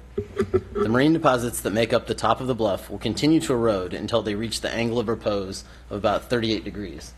And I had to look this up, so I'm going to explain it to people what angle of repose is. The angle of repose is the steepest angle of descent or dip relative to the horizontal plane to which a material can be piled without slumping.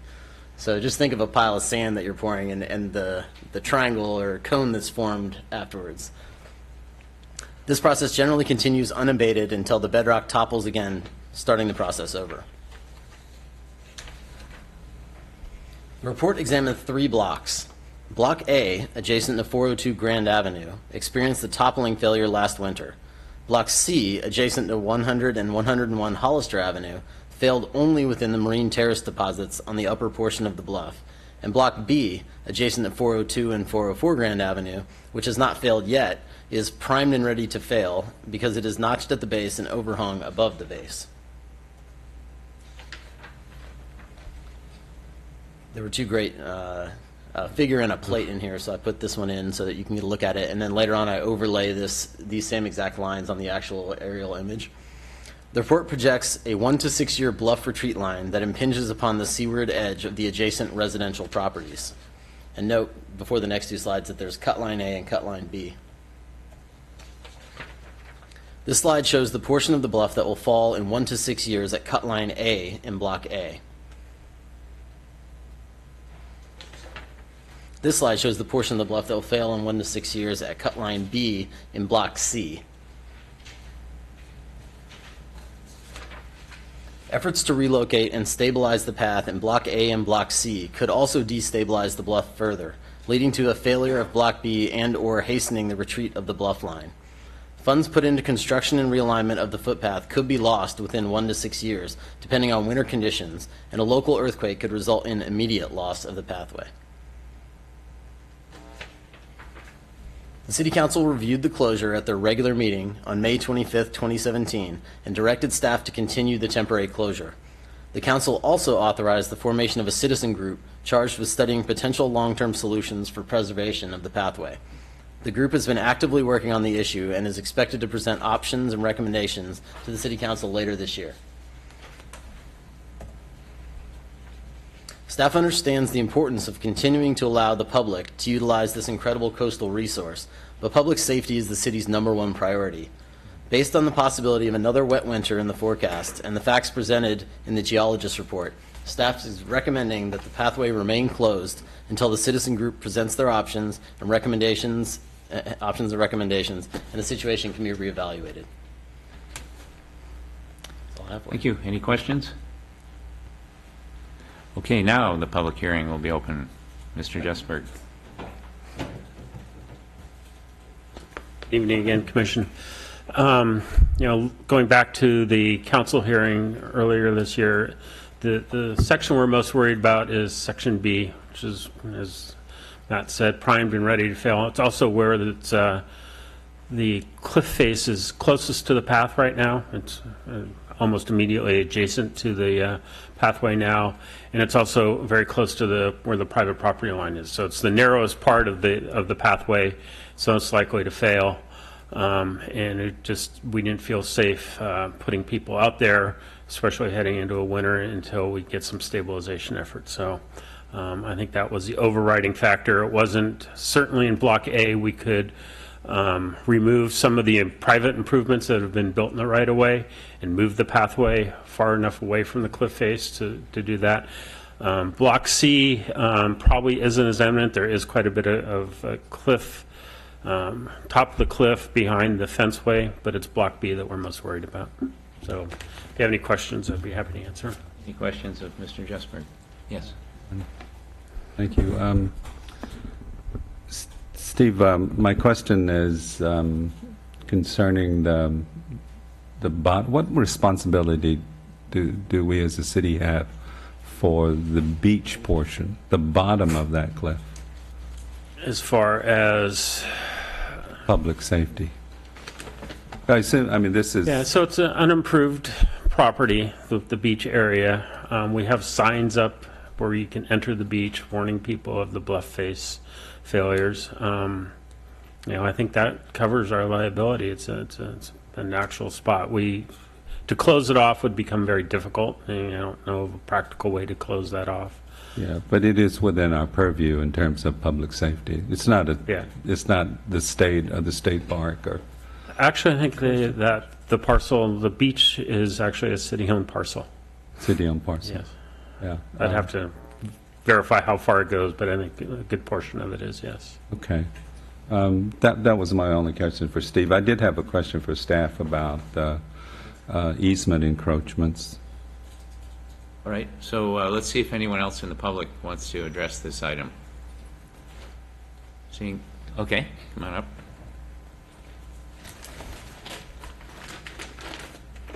I just got glasses, being old, and I can't, not sure it helps. My name's Catherine Parker, and I live up on Grand.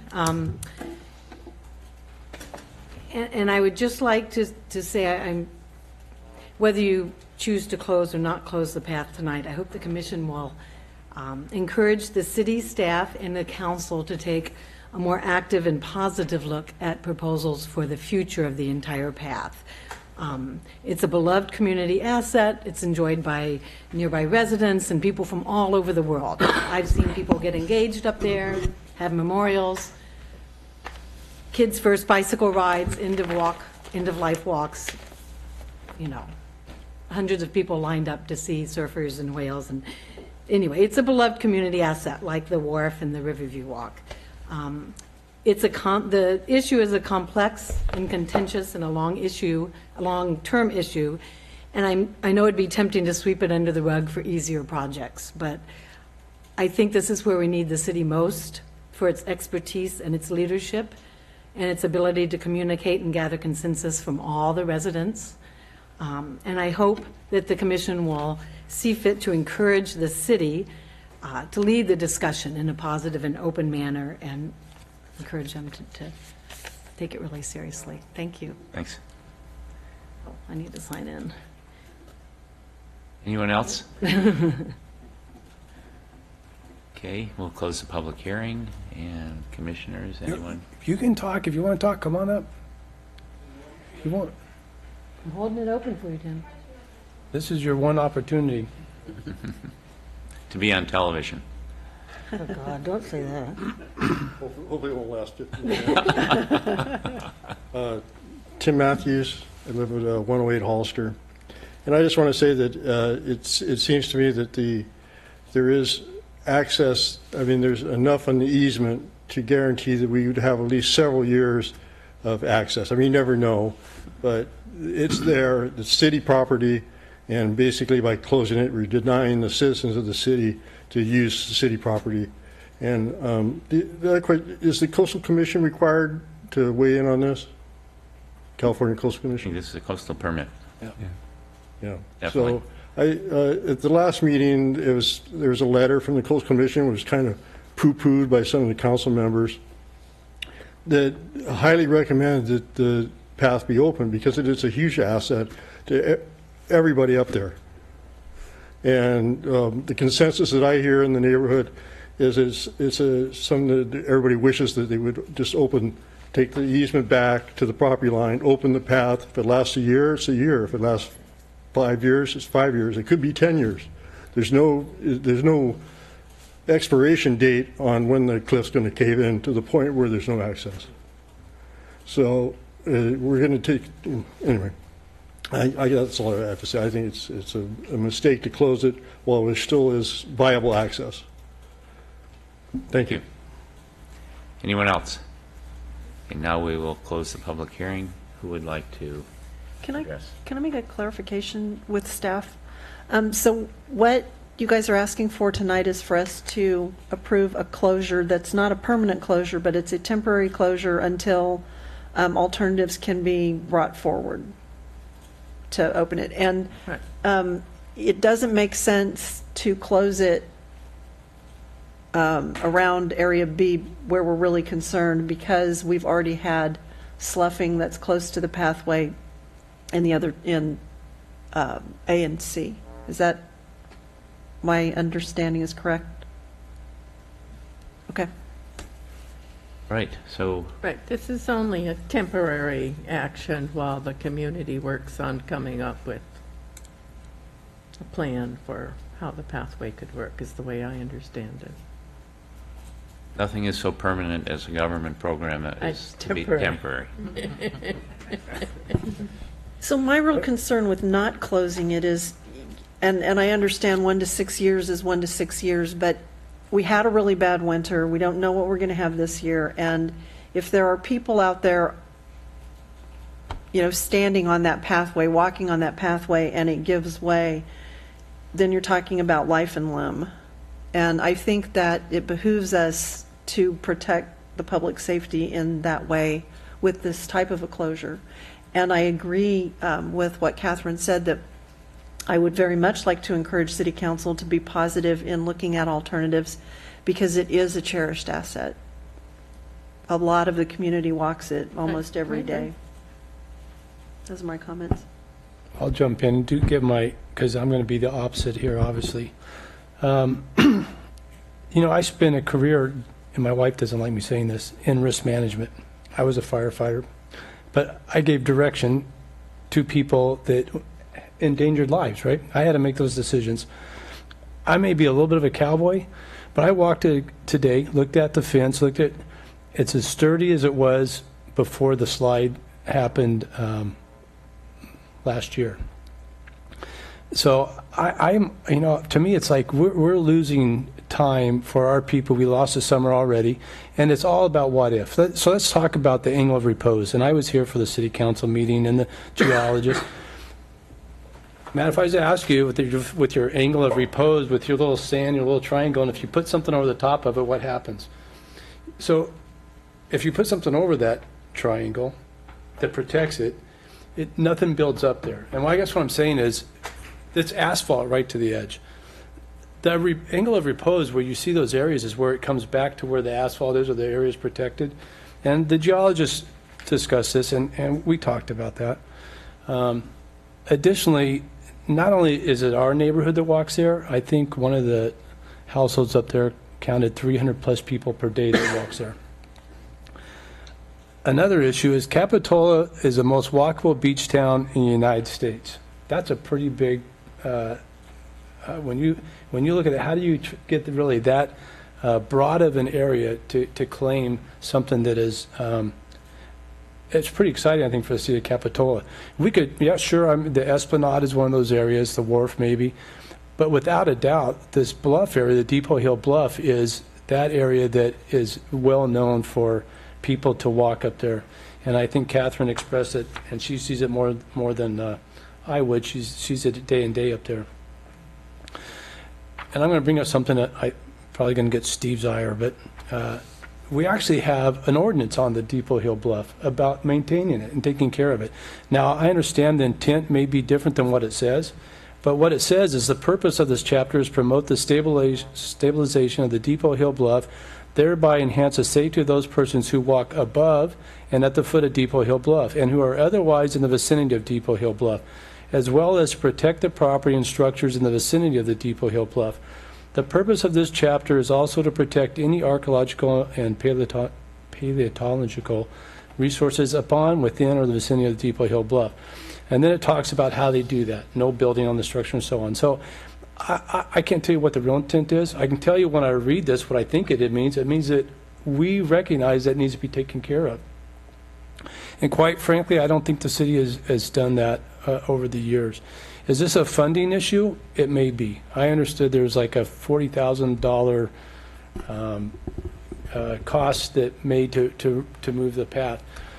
But when we put that in line with what we're doing in the rest of the city, is it really that big of a deal?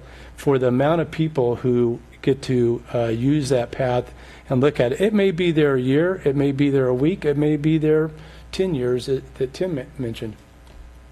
So for me, if you walk that, I don't know, has anybody take the chance to jump the fence and walk it? Susan has. Oh, look at, see, now the hands are. I got to tell you, an earthquake could happen tomorrow, and you could be standing down on one of the other streets and fall in just as easy as that piece of the bluff there. So for me, I am not in favor of keeping this closed today, tomorrow, until we find out there's some encroachment. And if there's some real concern about this risk management side, then let's look at moving the path over so we get the time that we can have to experience the Depot Hill Bluff. So I think I covered my, one more thing, the citizen group. I don't know, I kind of know most of the members of the citizen group, but I think it needs to be open to more people. The majority of the citizen group, and why they have a vested interest, are the people who live on the bluff. There may be one or two people, but I chose not to put this on next door because I didn't want to inundate our meeting tonight intentionally, because I don't think we're going to resolve it tonight. It's a big deal up there about who walks and who has access to that path. And while I understand that the homeowners who live directly adjacent to that path should have some input, I think this should be open to more people to have discussion and have it more formally, I guess, flown on what the days of the meeting. So those are my 2 cents. I'll make mine pretty brief. I agree with Catherine Parker, who spoke. I think that it's important for the city to take an active and a positive role to try and come up with a plan for reopening the pathway, because I think it is an important community asset that we would like to see made available to everyone who lives in the town, not just the people who live up on Depot Hill walk on that pathway.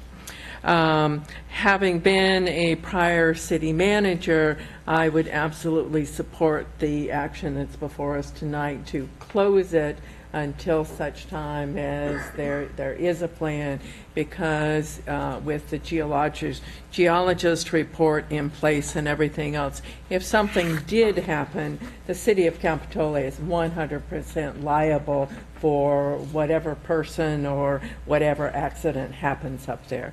So I think it does need to be closed while we go through the process of trying to develop a plan for how it's going to be opened for the future. Commissioner Story? Yeah, thank you. Well, I'll just start by saying I've lived on Depot Hill for 38 years, and I guess that's my angle of repose.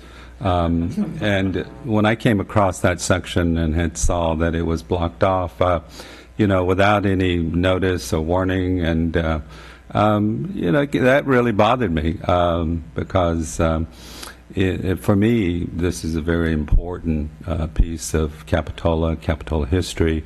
It's a beautiful environmental setting, and I truly think that we should do everything that we can to keep it open and accessible to the public. With that said, but in my official capacity here, I also feel that we owe a responsibility of public safety, of safety to the public, and sometimes that means keeping the public away from places that maybe unbeknownst to them are dangerous.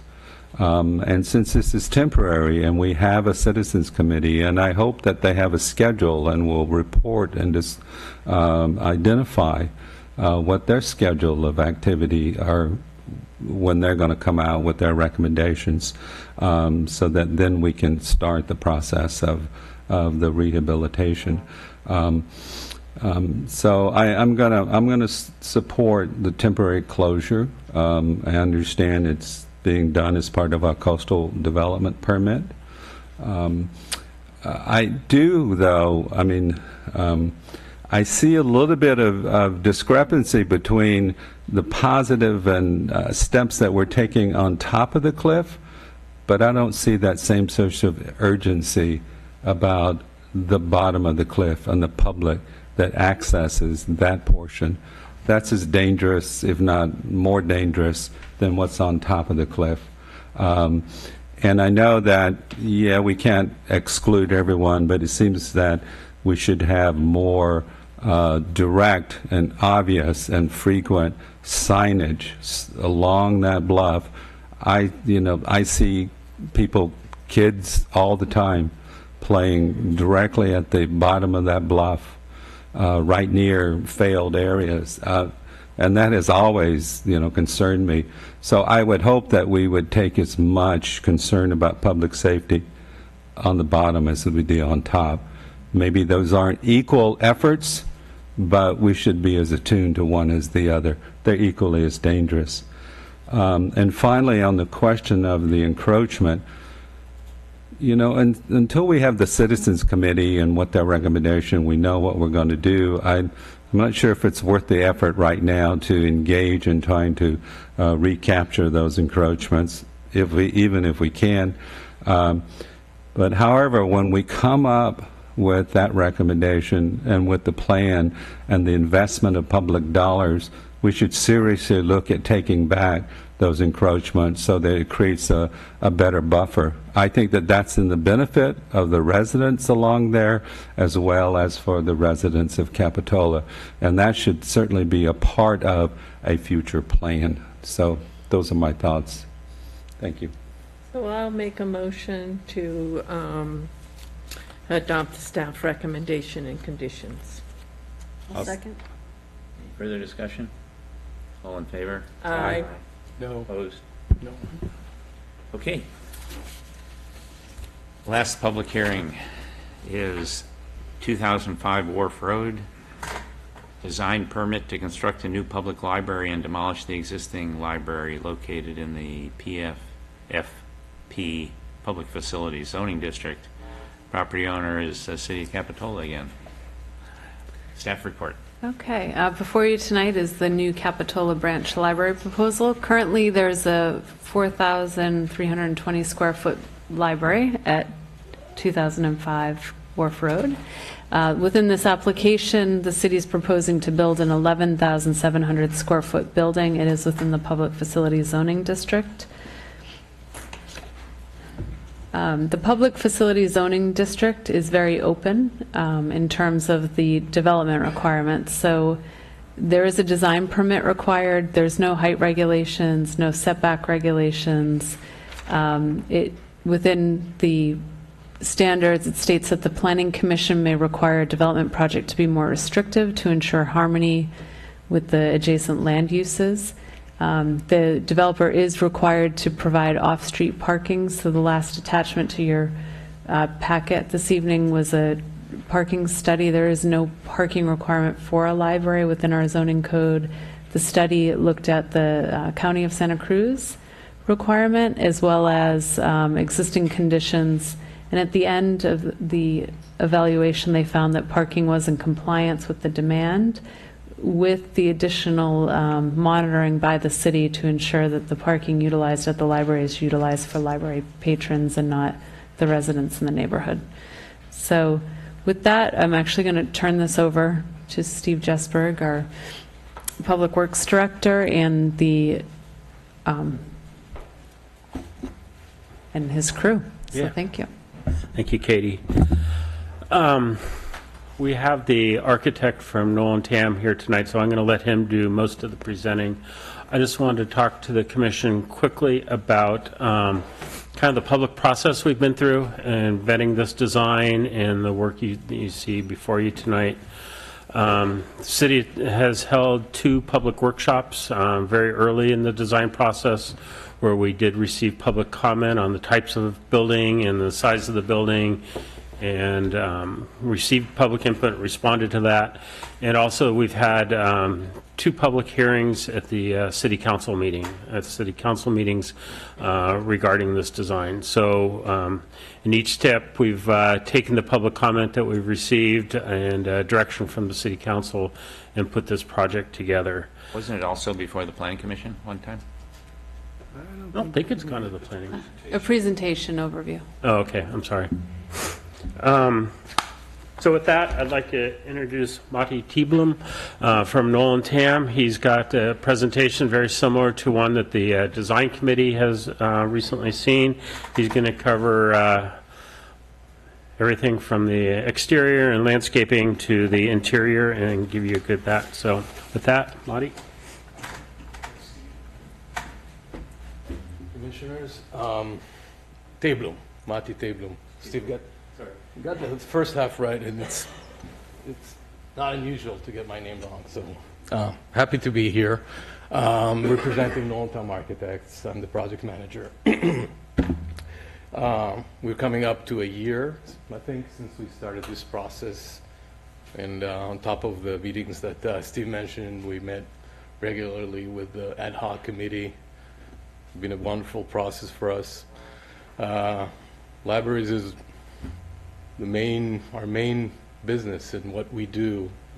I work personally mostly on libraries in the last 10 years, and it's always a joy because it feels it's a building that's important to the communities and it's important to me, and it's just satisfying to work on, and it's been such here in Capitola. Is there a clicker or I'm just mouse?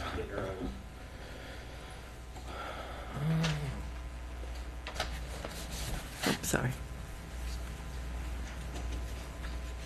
So this is the original design concept, and maybe we'll get back to this in a moment, but early on in the process, we met with the group and started talking about concepts and site positioning of the building that we'll talk about maybe in a minute about when we look at the site. And we wanted to put this in the presentations as the first slide to show you where we started in concept and what the design of the building is as we're completing our DD phase today and looking forward to moving into CDs.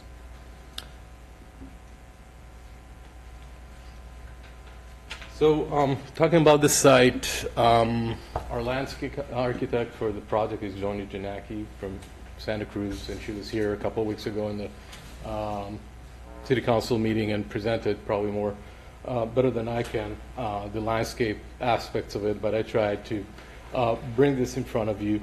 And just to kind of looking at that slide, and I was trying to look back and, you know, how do we get to position the building where it is.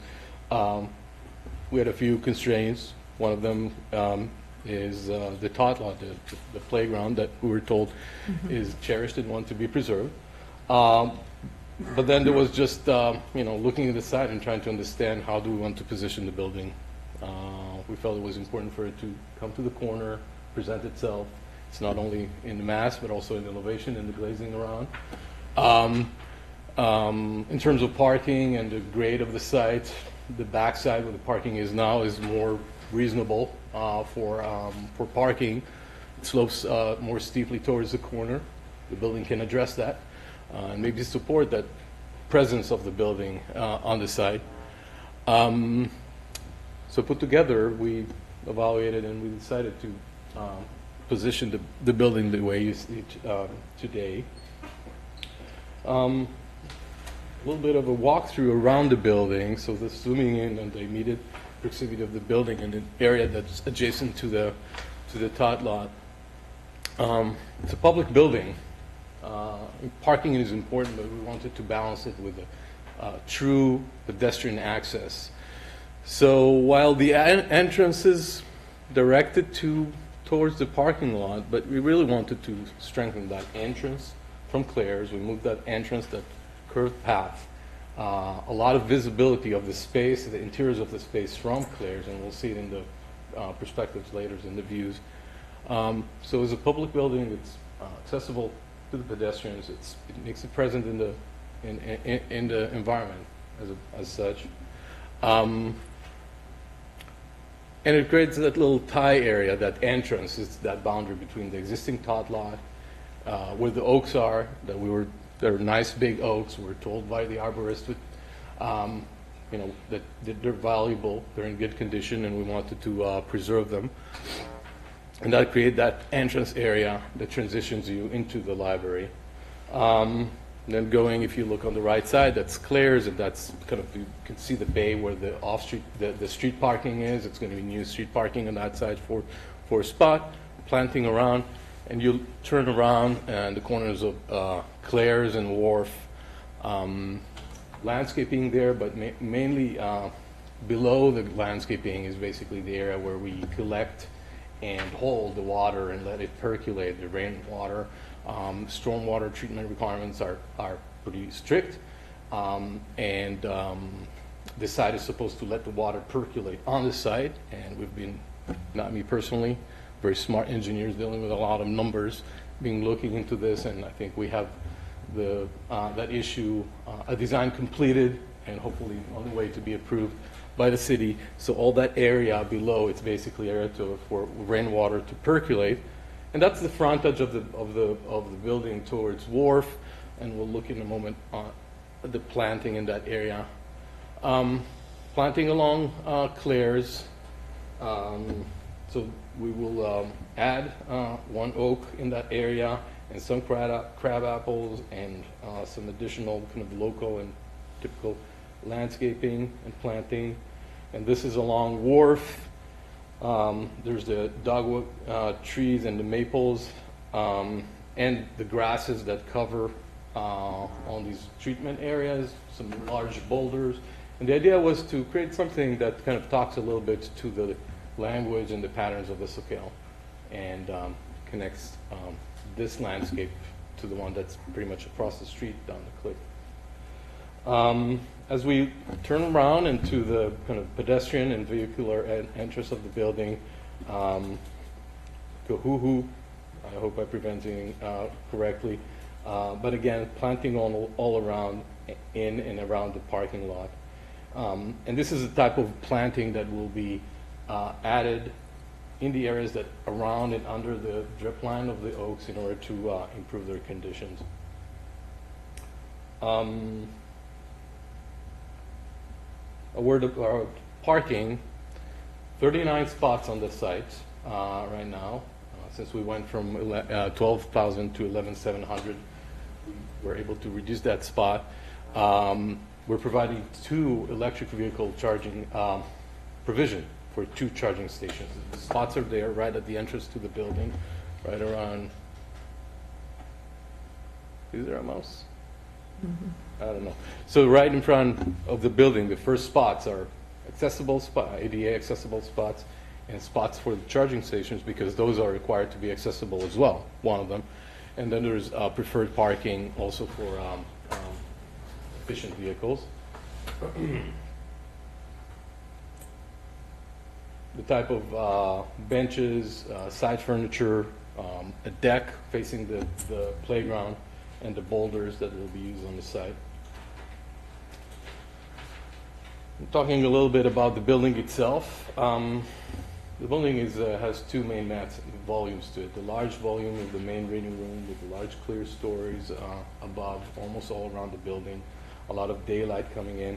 And a smaller volume, a little bit more articulated and organic in shape, where the community and children's room are. The first one has a composite siding around it. It's a sustainable product made of rice husks and oils, and has a pretty long durability to it, low maintenance. But predominantly, there's a lot of glass and windows to allow light and a lot of daylight into the building. The smaller volume, where the children's and community wing are, have ceramic tile cladding around it, and the pattern and texture of the tiles are made to reflect something that's a little bit more, maybe like a rock formation, touching on the previous item on the agenda, layering of stones and geology to it.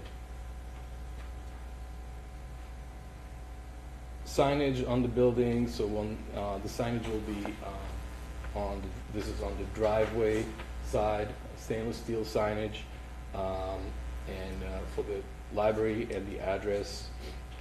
We'll have an illuminated open-close sign right at the corner of the building where it kind of faces the driveway.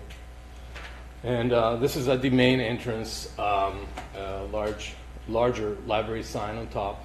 At the request of the committee, it will not be illuminated because it's facing the residential properties on the west side, and the words Capitola branch a little bit lower in the book return area. So this is what the building will look like from the corner of Claire's and Wharf. There's about 11 feet of difference between the finished floor, and the corner. So you'd be looking right into that reading room from the corner and seeing what's going on, and hopefully that means that you don't even need an open-close sign because you'll see what's going on inside. The rock, the boulders, the planting around the building that I talked about earlier, monument sign on the concrete retaining wall of those treatment areas in the front facing the corner. The materials here, you can see the bottom part, that's the siding, and on the eaves, a similar material. It looks like wood, a little bit of a darker color. And I have it all here, and we can look and touch and get closer if you want to later. This is the look from the entrance, the pedestrian entrance at Claire's, the path leading us into the playground, and from there to the building entrance, the deck, redwood deck on the left side. The trellis that you can see on the left side will be an alternate, just because of budget issues. It will be an alternate, may or may not be possible financially, but we'll have it on the drawings. The first thing that you can see from here, you're looking straight into the children's area. Children's area have direct access to that deck for use, and beyond on the right side, it's the corner, quiet end of the main reading room. Deep overhangs provide nice shading, so really in the summer, there's not much direct sunlight on that glass. The view of the entrance from the parking area, access, the community room is on the right side, the glass windows there looking into it, and the main entrance to the library. In that area and those horizontal board materials, that will be wood, that'll be probably Ipe, long, durable wood, ages very gracefully. Durable, but we really wanted to have really of those areas that are close that people can touch. On the right side, the tile, on the left side, the wood. There's that really tactile and friendly touch of the building, and durable. A little bit to the right, the camera moved to the right, and you can see the deck on the right side and those oaks.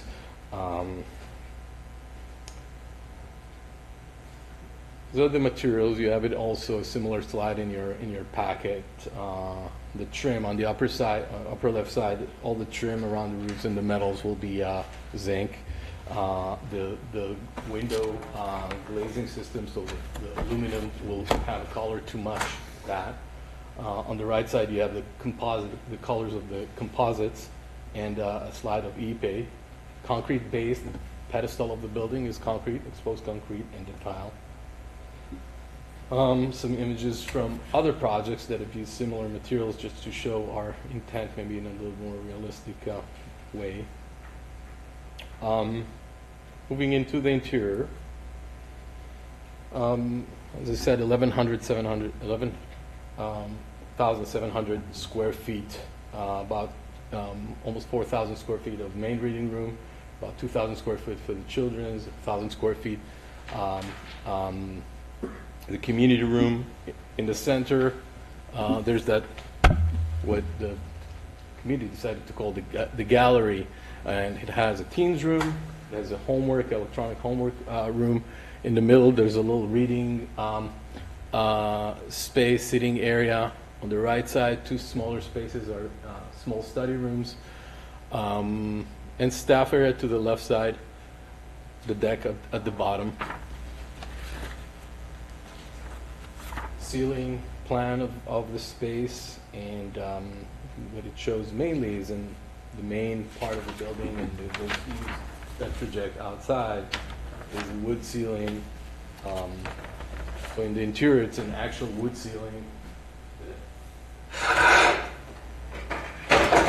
This is the type of product. The color will be a little bit darker.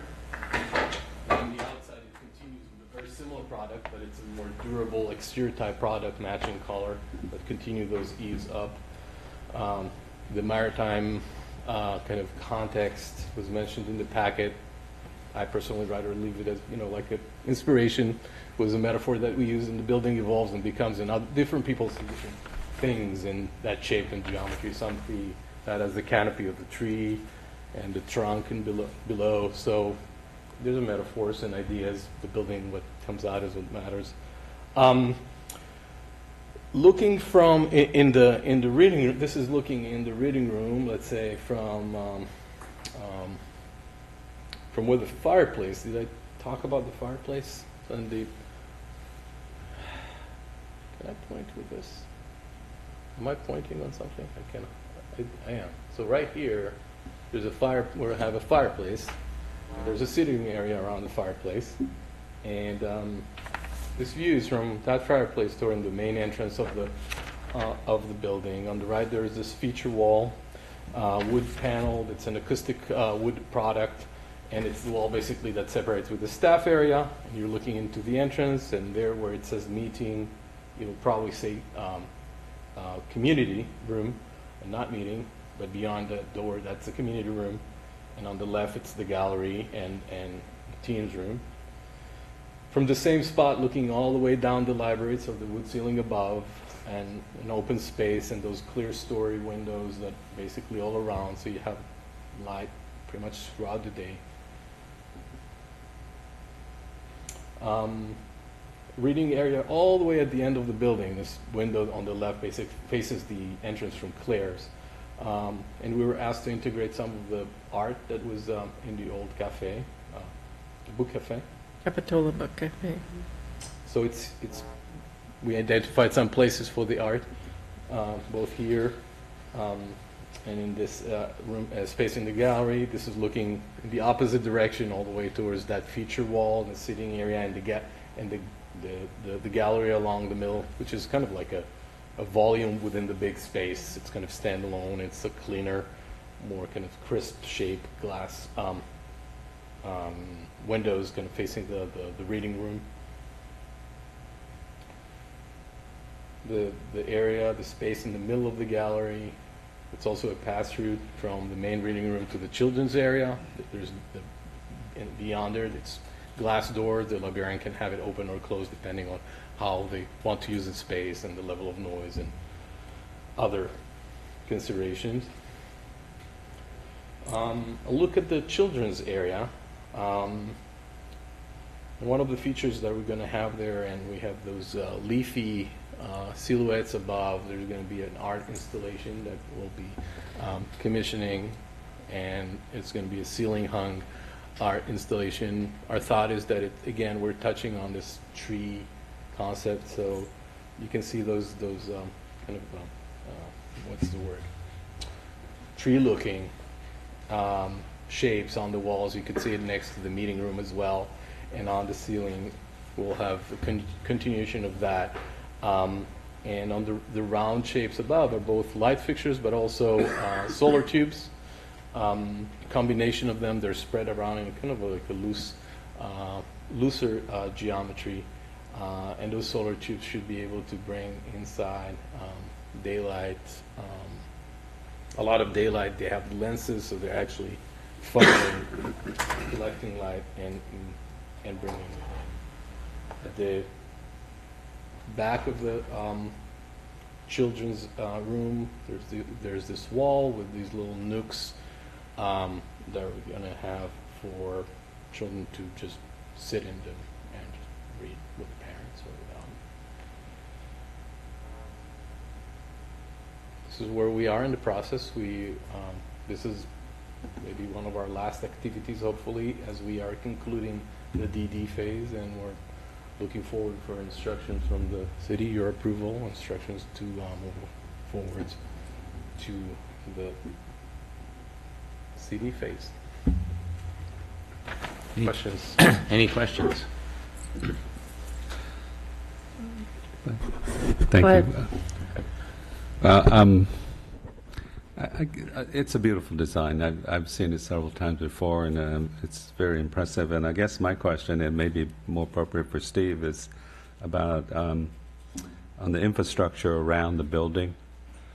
I noticed in the design for the first time that there's no sidewalk on the Wharf Road side of the building.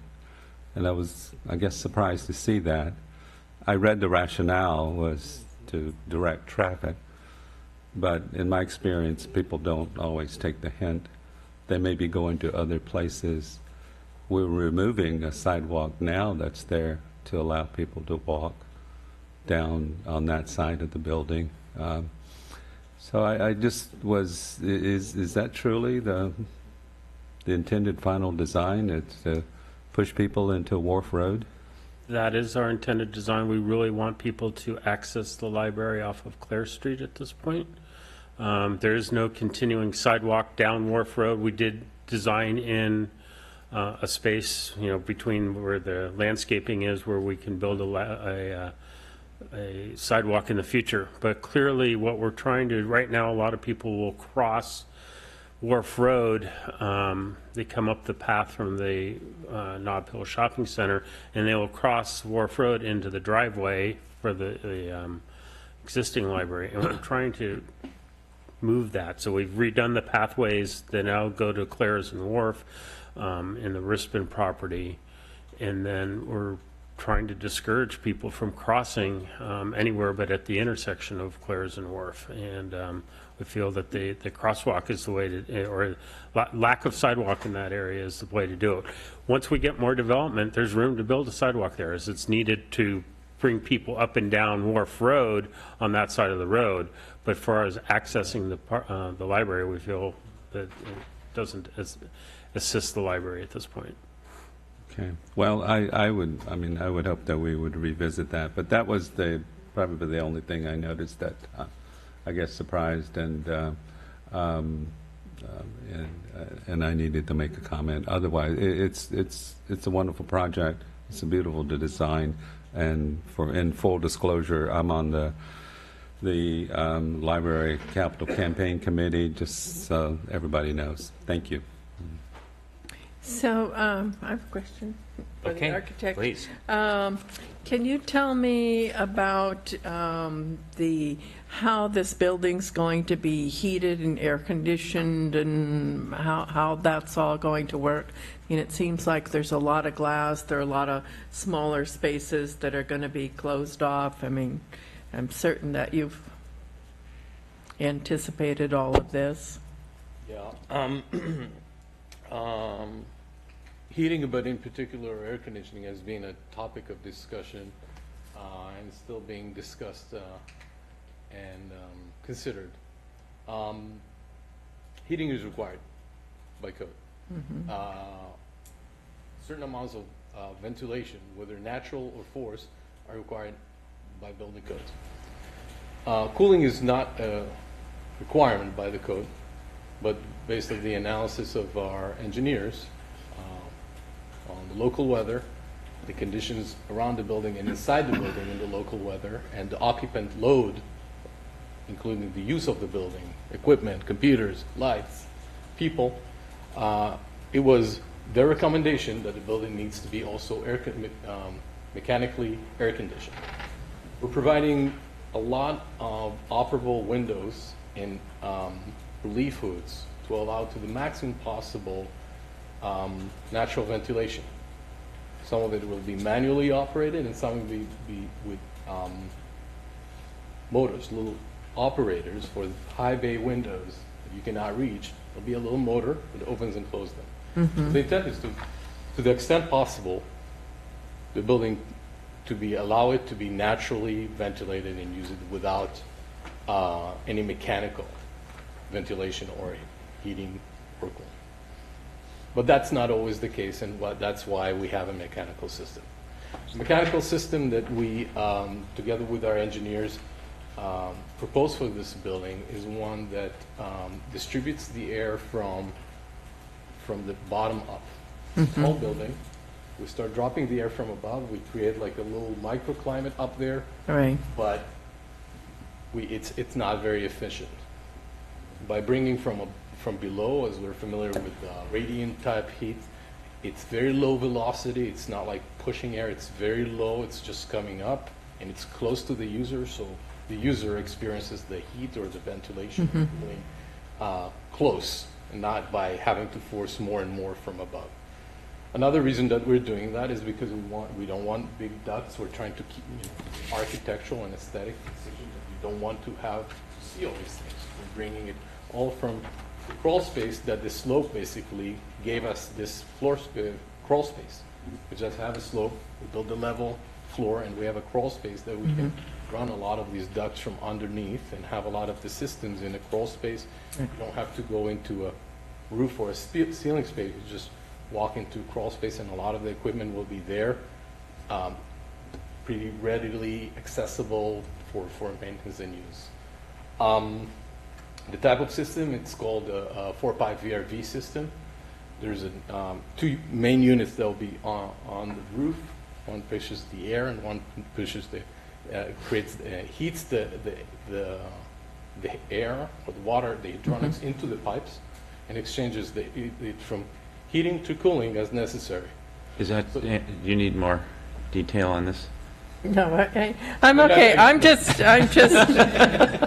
had heard that the building was not going to be air conditioned, and for me, I think with the amount of glazing that's being proposed in it, and they want us to approve this design, having it, you know, appropriately air-conditioned I seems want to be an... add to that, Franklin. Okay. I think the sense that we got from the community members was that, you know, we have beautiful weather, we don't need air conditioning. I think the reality of a public building with this type of occupants, sometimes more sensitive, children, elder people, more sensitive to weather and the climate, and we felt that this is the right thing to do, air conditioning. The building should be air conditioning. There's also global warming that we need to acknowledge for, and that's what that was our recommendation. So this is the correct design. Does anyone else have a question that calls for a short answer? Sorry for you going on about it. No, I did, this is a small question that maybe Steve is, because originally I thought we were proposing, or the city was proposing, that parking be shared for the Rispin project, the Rispin Park?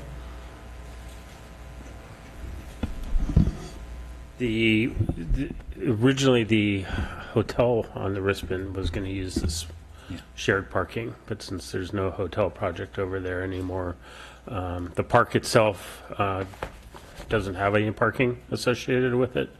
So right now it's going to be all library parking. Okay. Any other questions at this point? Thank you. Is there anyone else in the public that would like to speak to this item? Seeing no one, we'll close the public hearing and sort of gotten a sense already of where this is going. Anyone? I'd kind of like to make some comments, because Okay, I sure. did talk with staff before this, and the presentation and the floor plan and some of the information that we've looked at in the presentation is not the same as it is in this plan. So I would like to make a request that the presentation documents be incorporated into what we're doing tonight, what we're dealing with, so that it's part of the record. And it was clarified there are 39 parking spaces and not 40, plus the 4 on the street, and it's still adequate, but I just think there's enough difference between these plans and that plan that if we just put them all together, then what we're approving is what we've seen. The plans that are before us have more detail, but some of those design elements have changed a little bit, like there's not a deck on that floor plan and there is on this floor plan. So if we just put those together, I think that would be good. And the plans that we are looking at do reflect a lot of the window openings, because that's been a big issue that we've talked about, you know, the heating and circulating, and the window openings that are in this plan show a drawing of the air kind of up and out from various sides. That made a lot of sense to me when I was looking at them. I would assume that those window exterior plans still meet with current design, and so it answers a lot of the questions. The thermostat opening, what I think I heard is that the thermostat opening and closing of the windows is only on the higher levels. Uh-oh. I'm sorry, that wasn't really a question. So that it's okay. It's not a question. It's a comment.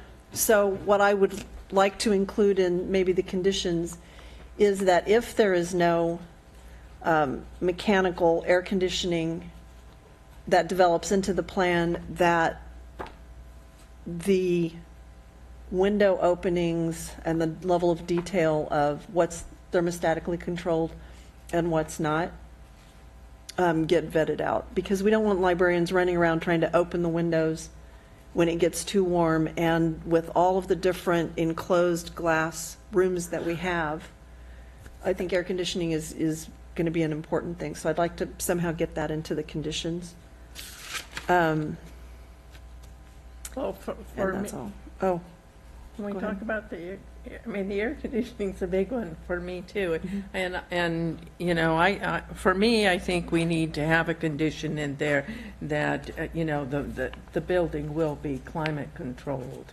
I mean, we're talking about building a major public facility here. The biggest building that's, you know, the public has built in Capitola for years and years. And to say that, you know, we're going to try and save a little money and not put appropriate, you know, heating and air conditioning in this building to deal with whether or not we have a 2-week heat wave next year or whatever, I think is silly. So I would like to see us actually add a condition that there will be, you know, appropriate heating and air conditioning in the design. I could support Okay, we'll see what that looks like when we get to the motion stage. Okay. I did have one question. Is there a generator? No, there's no generator included. Well, you know, this is our secondary EOC for the city, and given the fact that the city doesn't have an appropriate generator to run this, and we're in the floodplain, and that's supposedly our second alternate EOC, it seems to me that it would be something to consider anyway. We're actually looking at trying to find another location for our secondary EOC. Oh, good, Is that- good. What's EOC mean? Yeah. Emergency Operations Operations Center. Center. Yeah. Okay. Yeah. Okay, thank you. Any other questions? I kind of had the same impression as Commissioner Welch that somehow this parking lot would I serve the recall that RISPA and was- also, that but was- maybe that it was there at will one as a point, yeah. practical matter. It probably will. I mean, And and it leads back to Commissioner Story's thing about the sidewalk and the crosswalk, because otherwise they're just going to be running across the street, so. And that's as we've heard, that's a kind of an interesting intersection right there, so. well, ultimately, these are going to be two really important city properties, Mhm. and they are integrated in my mind. Yeah. Right. Right, and I think it's terribly unfortunate that on the Risman property that, you know, that no parking is allowed on that property. And it seems at some point that that's an issue that the city might want to attempt to revisit. I know there was a court settlement about it, but, Yeah, it's hard to get in and out of that property, but it seems to me that there's, when the amphitheater is built there and there are small events, that mhm. the library parking lot, depending on hours, I suppose. That's how I recall it being Yeah. presented, yeah. Yeah, anyway, that's neither here nor there, I guess, at this moment. So, what is your pleasure? Before we get to the motion, I did want, if I may, and this will be quick, we got at our dais tonight some comments about the line of sight coming out of the driveway and turning left. And I just wanted to include for the record that we have the Kimberly Horn traffic, there was a traffic study done, and the standards established was that a minimum of 200 feet line of sight, and that this exit exceeds that minimum standard. I think it was something like 284 feet. Now, so it meets the minimum standards, and I just want to, and not to say that it will require, I think, more police presence and monitoring of the traffic on Wharf Road. So we shouldn't have to design for people who speed. We should try to enforce that. So I just wanted to be sure to No, include that. I in the record. appreciate that, because Excellent. I agree with you. I don't think it's ideal, but I think it's workable, and the traffic engineers have looked at it, and so I'm happy to go forward with that. So, So I would move that we approve the design as documented and presented this evening, and that a condition be added that it be properly, what Susan said, that it be properly Climate control. climate controlled. Climate control. Thank you. Heated and air conditioned. I'll second that. So, I'm not in favor, but let me tell you, it's a beautiful library. You guys done a beautiful job, the committee's done a beautiful job. But for me, it has to do with just principle, and that was management practices in the city. It being over budget is something that just doesn't sit well with me, and I'll tell you why. And I don't want to be grandstanding or anything, but anyone who knows me knows I've been before the city council on. I'm very financially conservative, and I think here's what's going to happen. It's going to go through, obviously. I mean, we've got a couple of committee members on the commission, and it gets to the city council, it's the same situation. But the funding issue is a big thing for me. We're in a situation where they're taking $1 million out of the general fund to fund this thing. I don't know if everyone knows how this is working out. We're still like $1 million in the air where it's going to come from. I know there's people out trying to find the money. They took $480,000 from a PERS reimbursement, but yet we're somewhere in the vicinity of $20 million in debt to PERS. To me, I wouldn't do this in my home. In fact, I didn't do it. I reduced the size of my house because of costs. I don't know that any of us in business would do this. It's not going to bankrupt the city, but just based on principle, I can't go along with it. And it's purely a funding financial issue.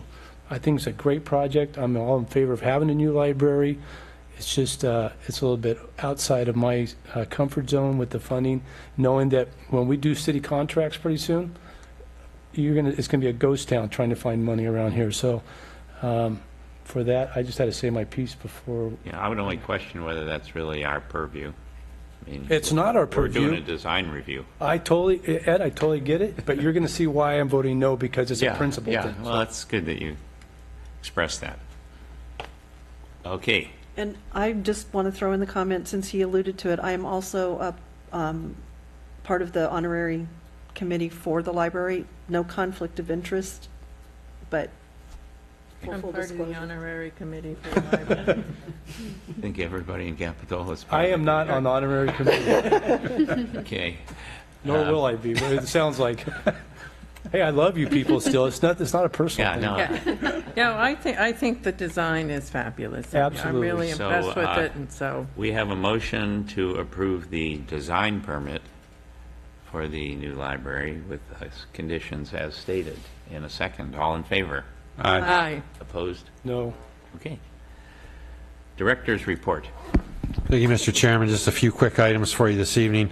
First, I want to apologize for Matt for neglecting to introduce him at the beginning of the meeting. Yeah, I was thinking that. He feels like he's been here for a long time now. I introduced him at council, and it slipped my mind, so I do apologize.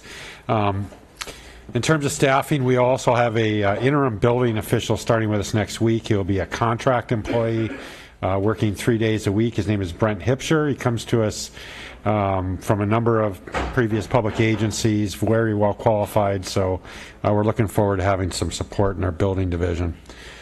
We're also continuing to plot along with several ordinance updates at the council level. Subdivision ordinance and the wireless ordinance are moving along. We hope to have those adopted here within the next month. And then the zoning ordinance update will be considered by the City Council for adoption on November 21st. And so that's my report for you this evening. Hey. Commission communications. Okay, seeing none, we will adjourn to the first week of December. Yes. Right. Stand adjourned. All right. Happy Thanksgiving. Thank you. Oh.